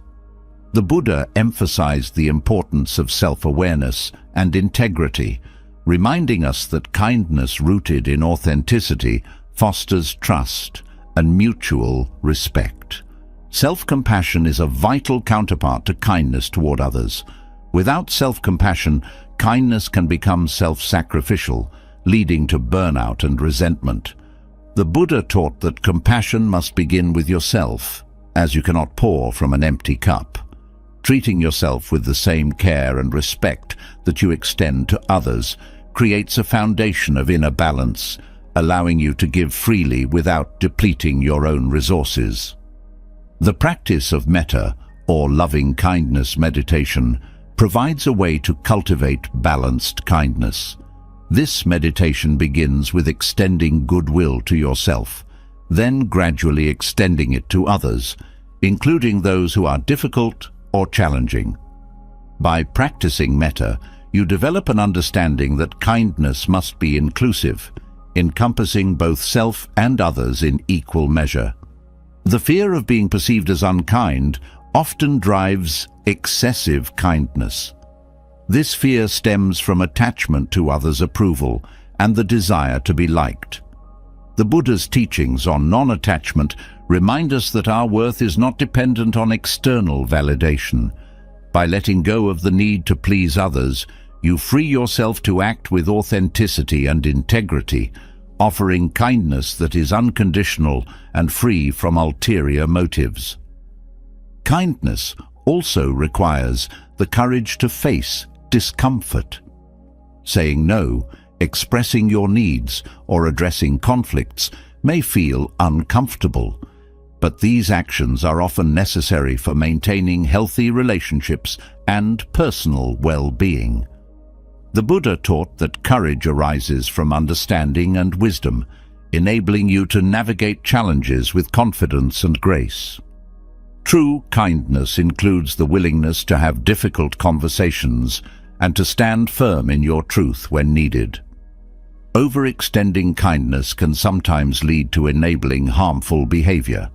The Buddha's teachings on right view encourage a clear understanding of cause and effect, helping you discern when your actions support growth and when they perpetuate harm.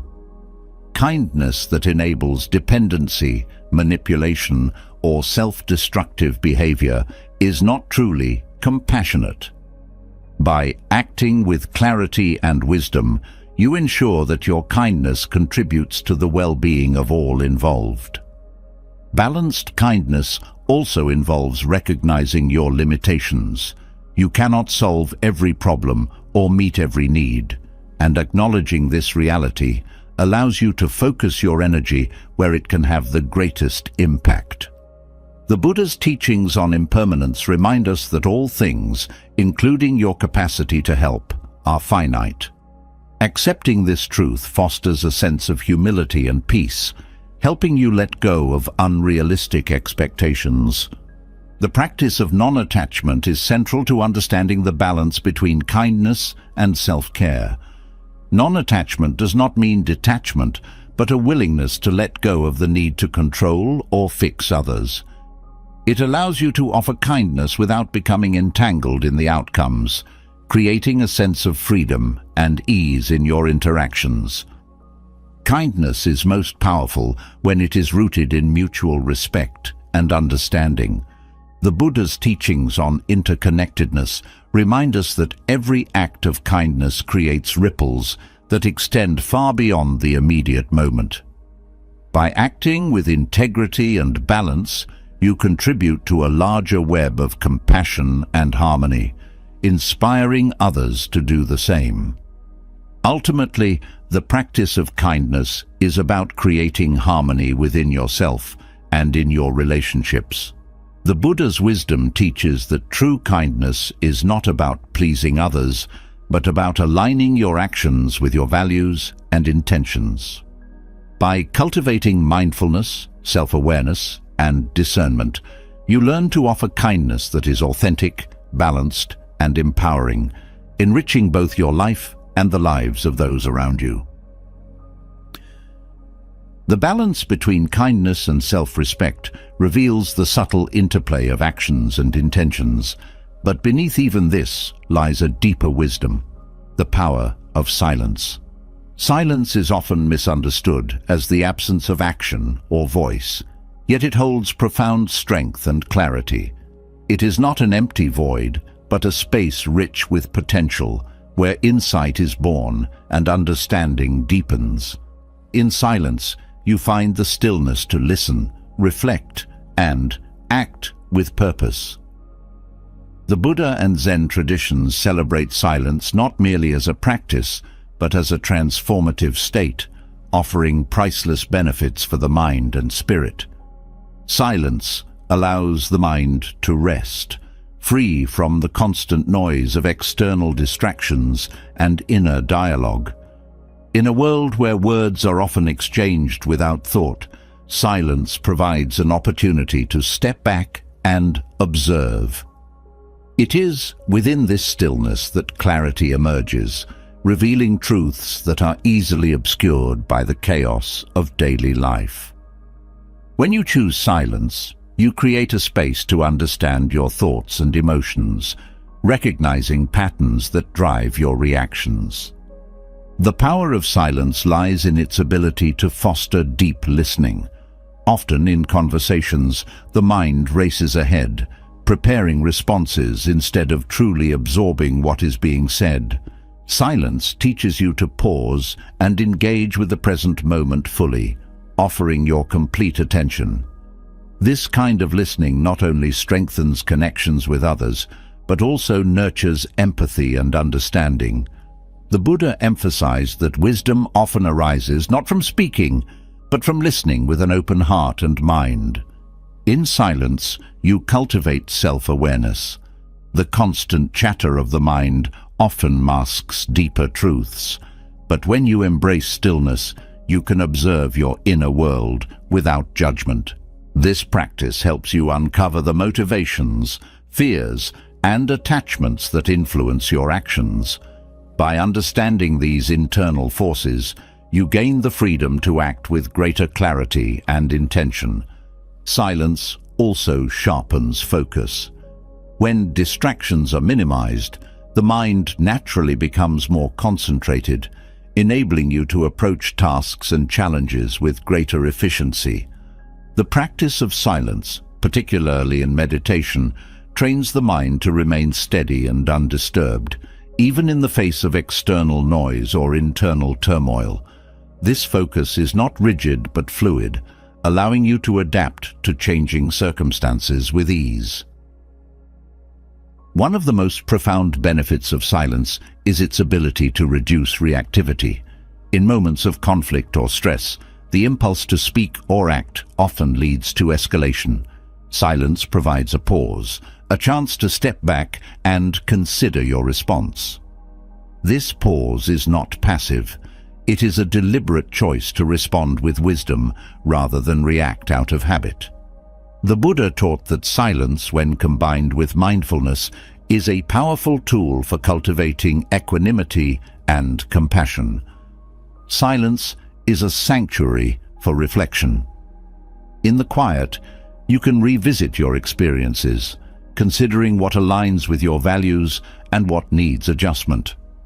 This reflective practice is not about dwelling on the past, but about learning from it, using insights to guide your future actions. By embracing silence, you create a space for growth, where lessons from both successes and failures can take root. The practice of silence extends beyond the absence of speech. It includes quieting the mind. Thoughts often rush unbidden, creating noise even in physical stillness. Through practices like meditation, you learn to observe these thoughts without becoming entangled in them. This mental silence fosters a sense of peace, allowing you to approach life's challenges with a calm and composed mind. Silence also deepens your connection to the present moment. In the absence of distractions, you become more attuned to the sensations, sounds, and rhythms of your environment. This heightened awareness enhances your appreciation for life's simple pleasures, reminding you that peace and joy are often found in the most unassuming moments. The strength of silence is evident in its role in communication. Paradoxically, silence can speak volumes, conveying respect, contemplation, or emotional depth. In relationships, the ability to sit in comfortable silence with someone often reflects a deeper connection, one that goes beyond words. Silence allows space for understanding to grow, fostering trust and intimacy. Silence is also a powerful tool for self-regulation. When emotions run high, the act of remaining silent gives you time to process your feelings and choose your response thoughtfully. This self-control prevents impulsive actions that may lead to regret, preserving your inner peace and the harmony of your relationships. The Buddha often highlighted the importance of speaking only when words are beneficial, reminding us that silence is sometimes the most compassionate choice. The stillness of silence fosters creativity. Without the constant input of external noise, the mind is free to explore new ideas and connections. This creative energy often arises unexpectedly in moments of quiet, revealing solutions or insights that might have been overlooked in busier times. Silence nurtures the imagination, allowing you to approach challenges with fresh perspectives. In Zen traditions, silence is seen as a path to enlightenment. The practice of silent meditation, or zazen, encourages practitioners to go beyond words and concepts, exploring the nature of reality directly. This direct experience of silence opens the door to profound insights, breaking through the illusions that often cloud the mind. In this way, silence becomes not just a practice, but a profound state of being. Silence also cultivates humility. By stepping back from the need to assert opinions or dominate conversations, you create space for others to express themselves. This humility fosters mutual respect, strengthening relationships and creating a sense of community. The Buddha often modeled this humility, using silence to demonstrate wisdom and patience in the face of questions or challenges. The practice of silence teaches patience. In a culture that often values quick responses and instant gratification, silence reminds you to slow down and embrace the natural rhythm of life. Patience, nurtured through silence, extends to all areas of life, helping you navigate challenges with grace and resilience. Silence is a refuge in times of overwhelm. When the world feels chaotic or demands become too great, retreating into silence provides a moment of peace and renewal. This practice is not about escaping responsibilities, but about creating a space to recharge and reconnect with your inner strength. The Buddha's teachings emphasize the importance of finding balance, and silence serves as a powerful tool for achieving this equilibrium. In the silence, you may also encounter a deeper sense of connection to the world around you. The stillness allows you to see the interdependence of all life, fostering a sense of compassion and gratitude. This connection inspires a more mindful and intentional way of living, grounded in an awareness of your place within the larger whole. The transformative power of silence lies in its ability to create space for thought, for growth, for connection. By embracing silence, you cultivate a mind that is steady and clear, a heart that is open and compassionate. The Buddha's wisdom on silence is a reminder that some of the most profound truths are found not in words, but in the stillness between them. Through silence, you discover a strength that is unshakable, a peace that is enduring, and a wisdom that transcends the noise of the world. The teachings of Buddhism guide us to a life of unshakable peace, where nothing external can disturb the stillness within. From letting go of attachments to embracing impermanence, from mastering patience to discovering the profound power of silence, these principles show us how to navigate life's challenges with wisdom, grace, and resilience. They teach us that true freedom lies not in changing the world around us, but in transforming how we respond to it. These practices are not abstract ideals, but tools for daily living. When you cultivate mindfulness, embrace compassion, and live in alignment with the principles of ethical conduct, you lay the foundation for a mind and heart that remain unshaken by the storms of life. Through self-reflection and inner discipline, you learn to see challenges as opportunities for growth and suffering as a teacher that deepens your understanding of the path. Now, we want to hear from you. Which of these principles resonates with you the most?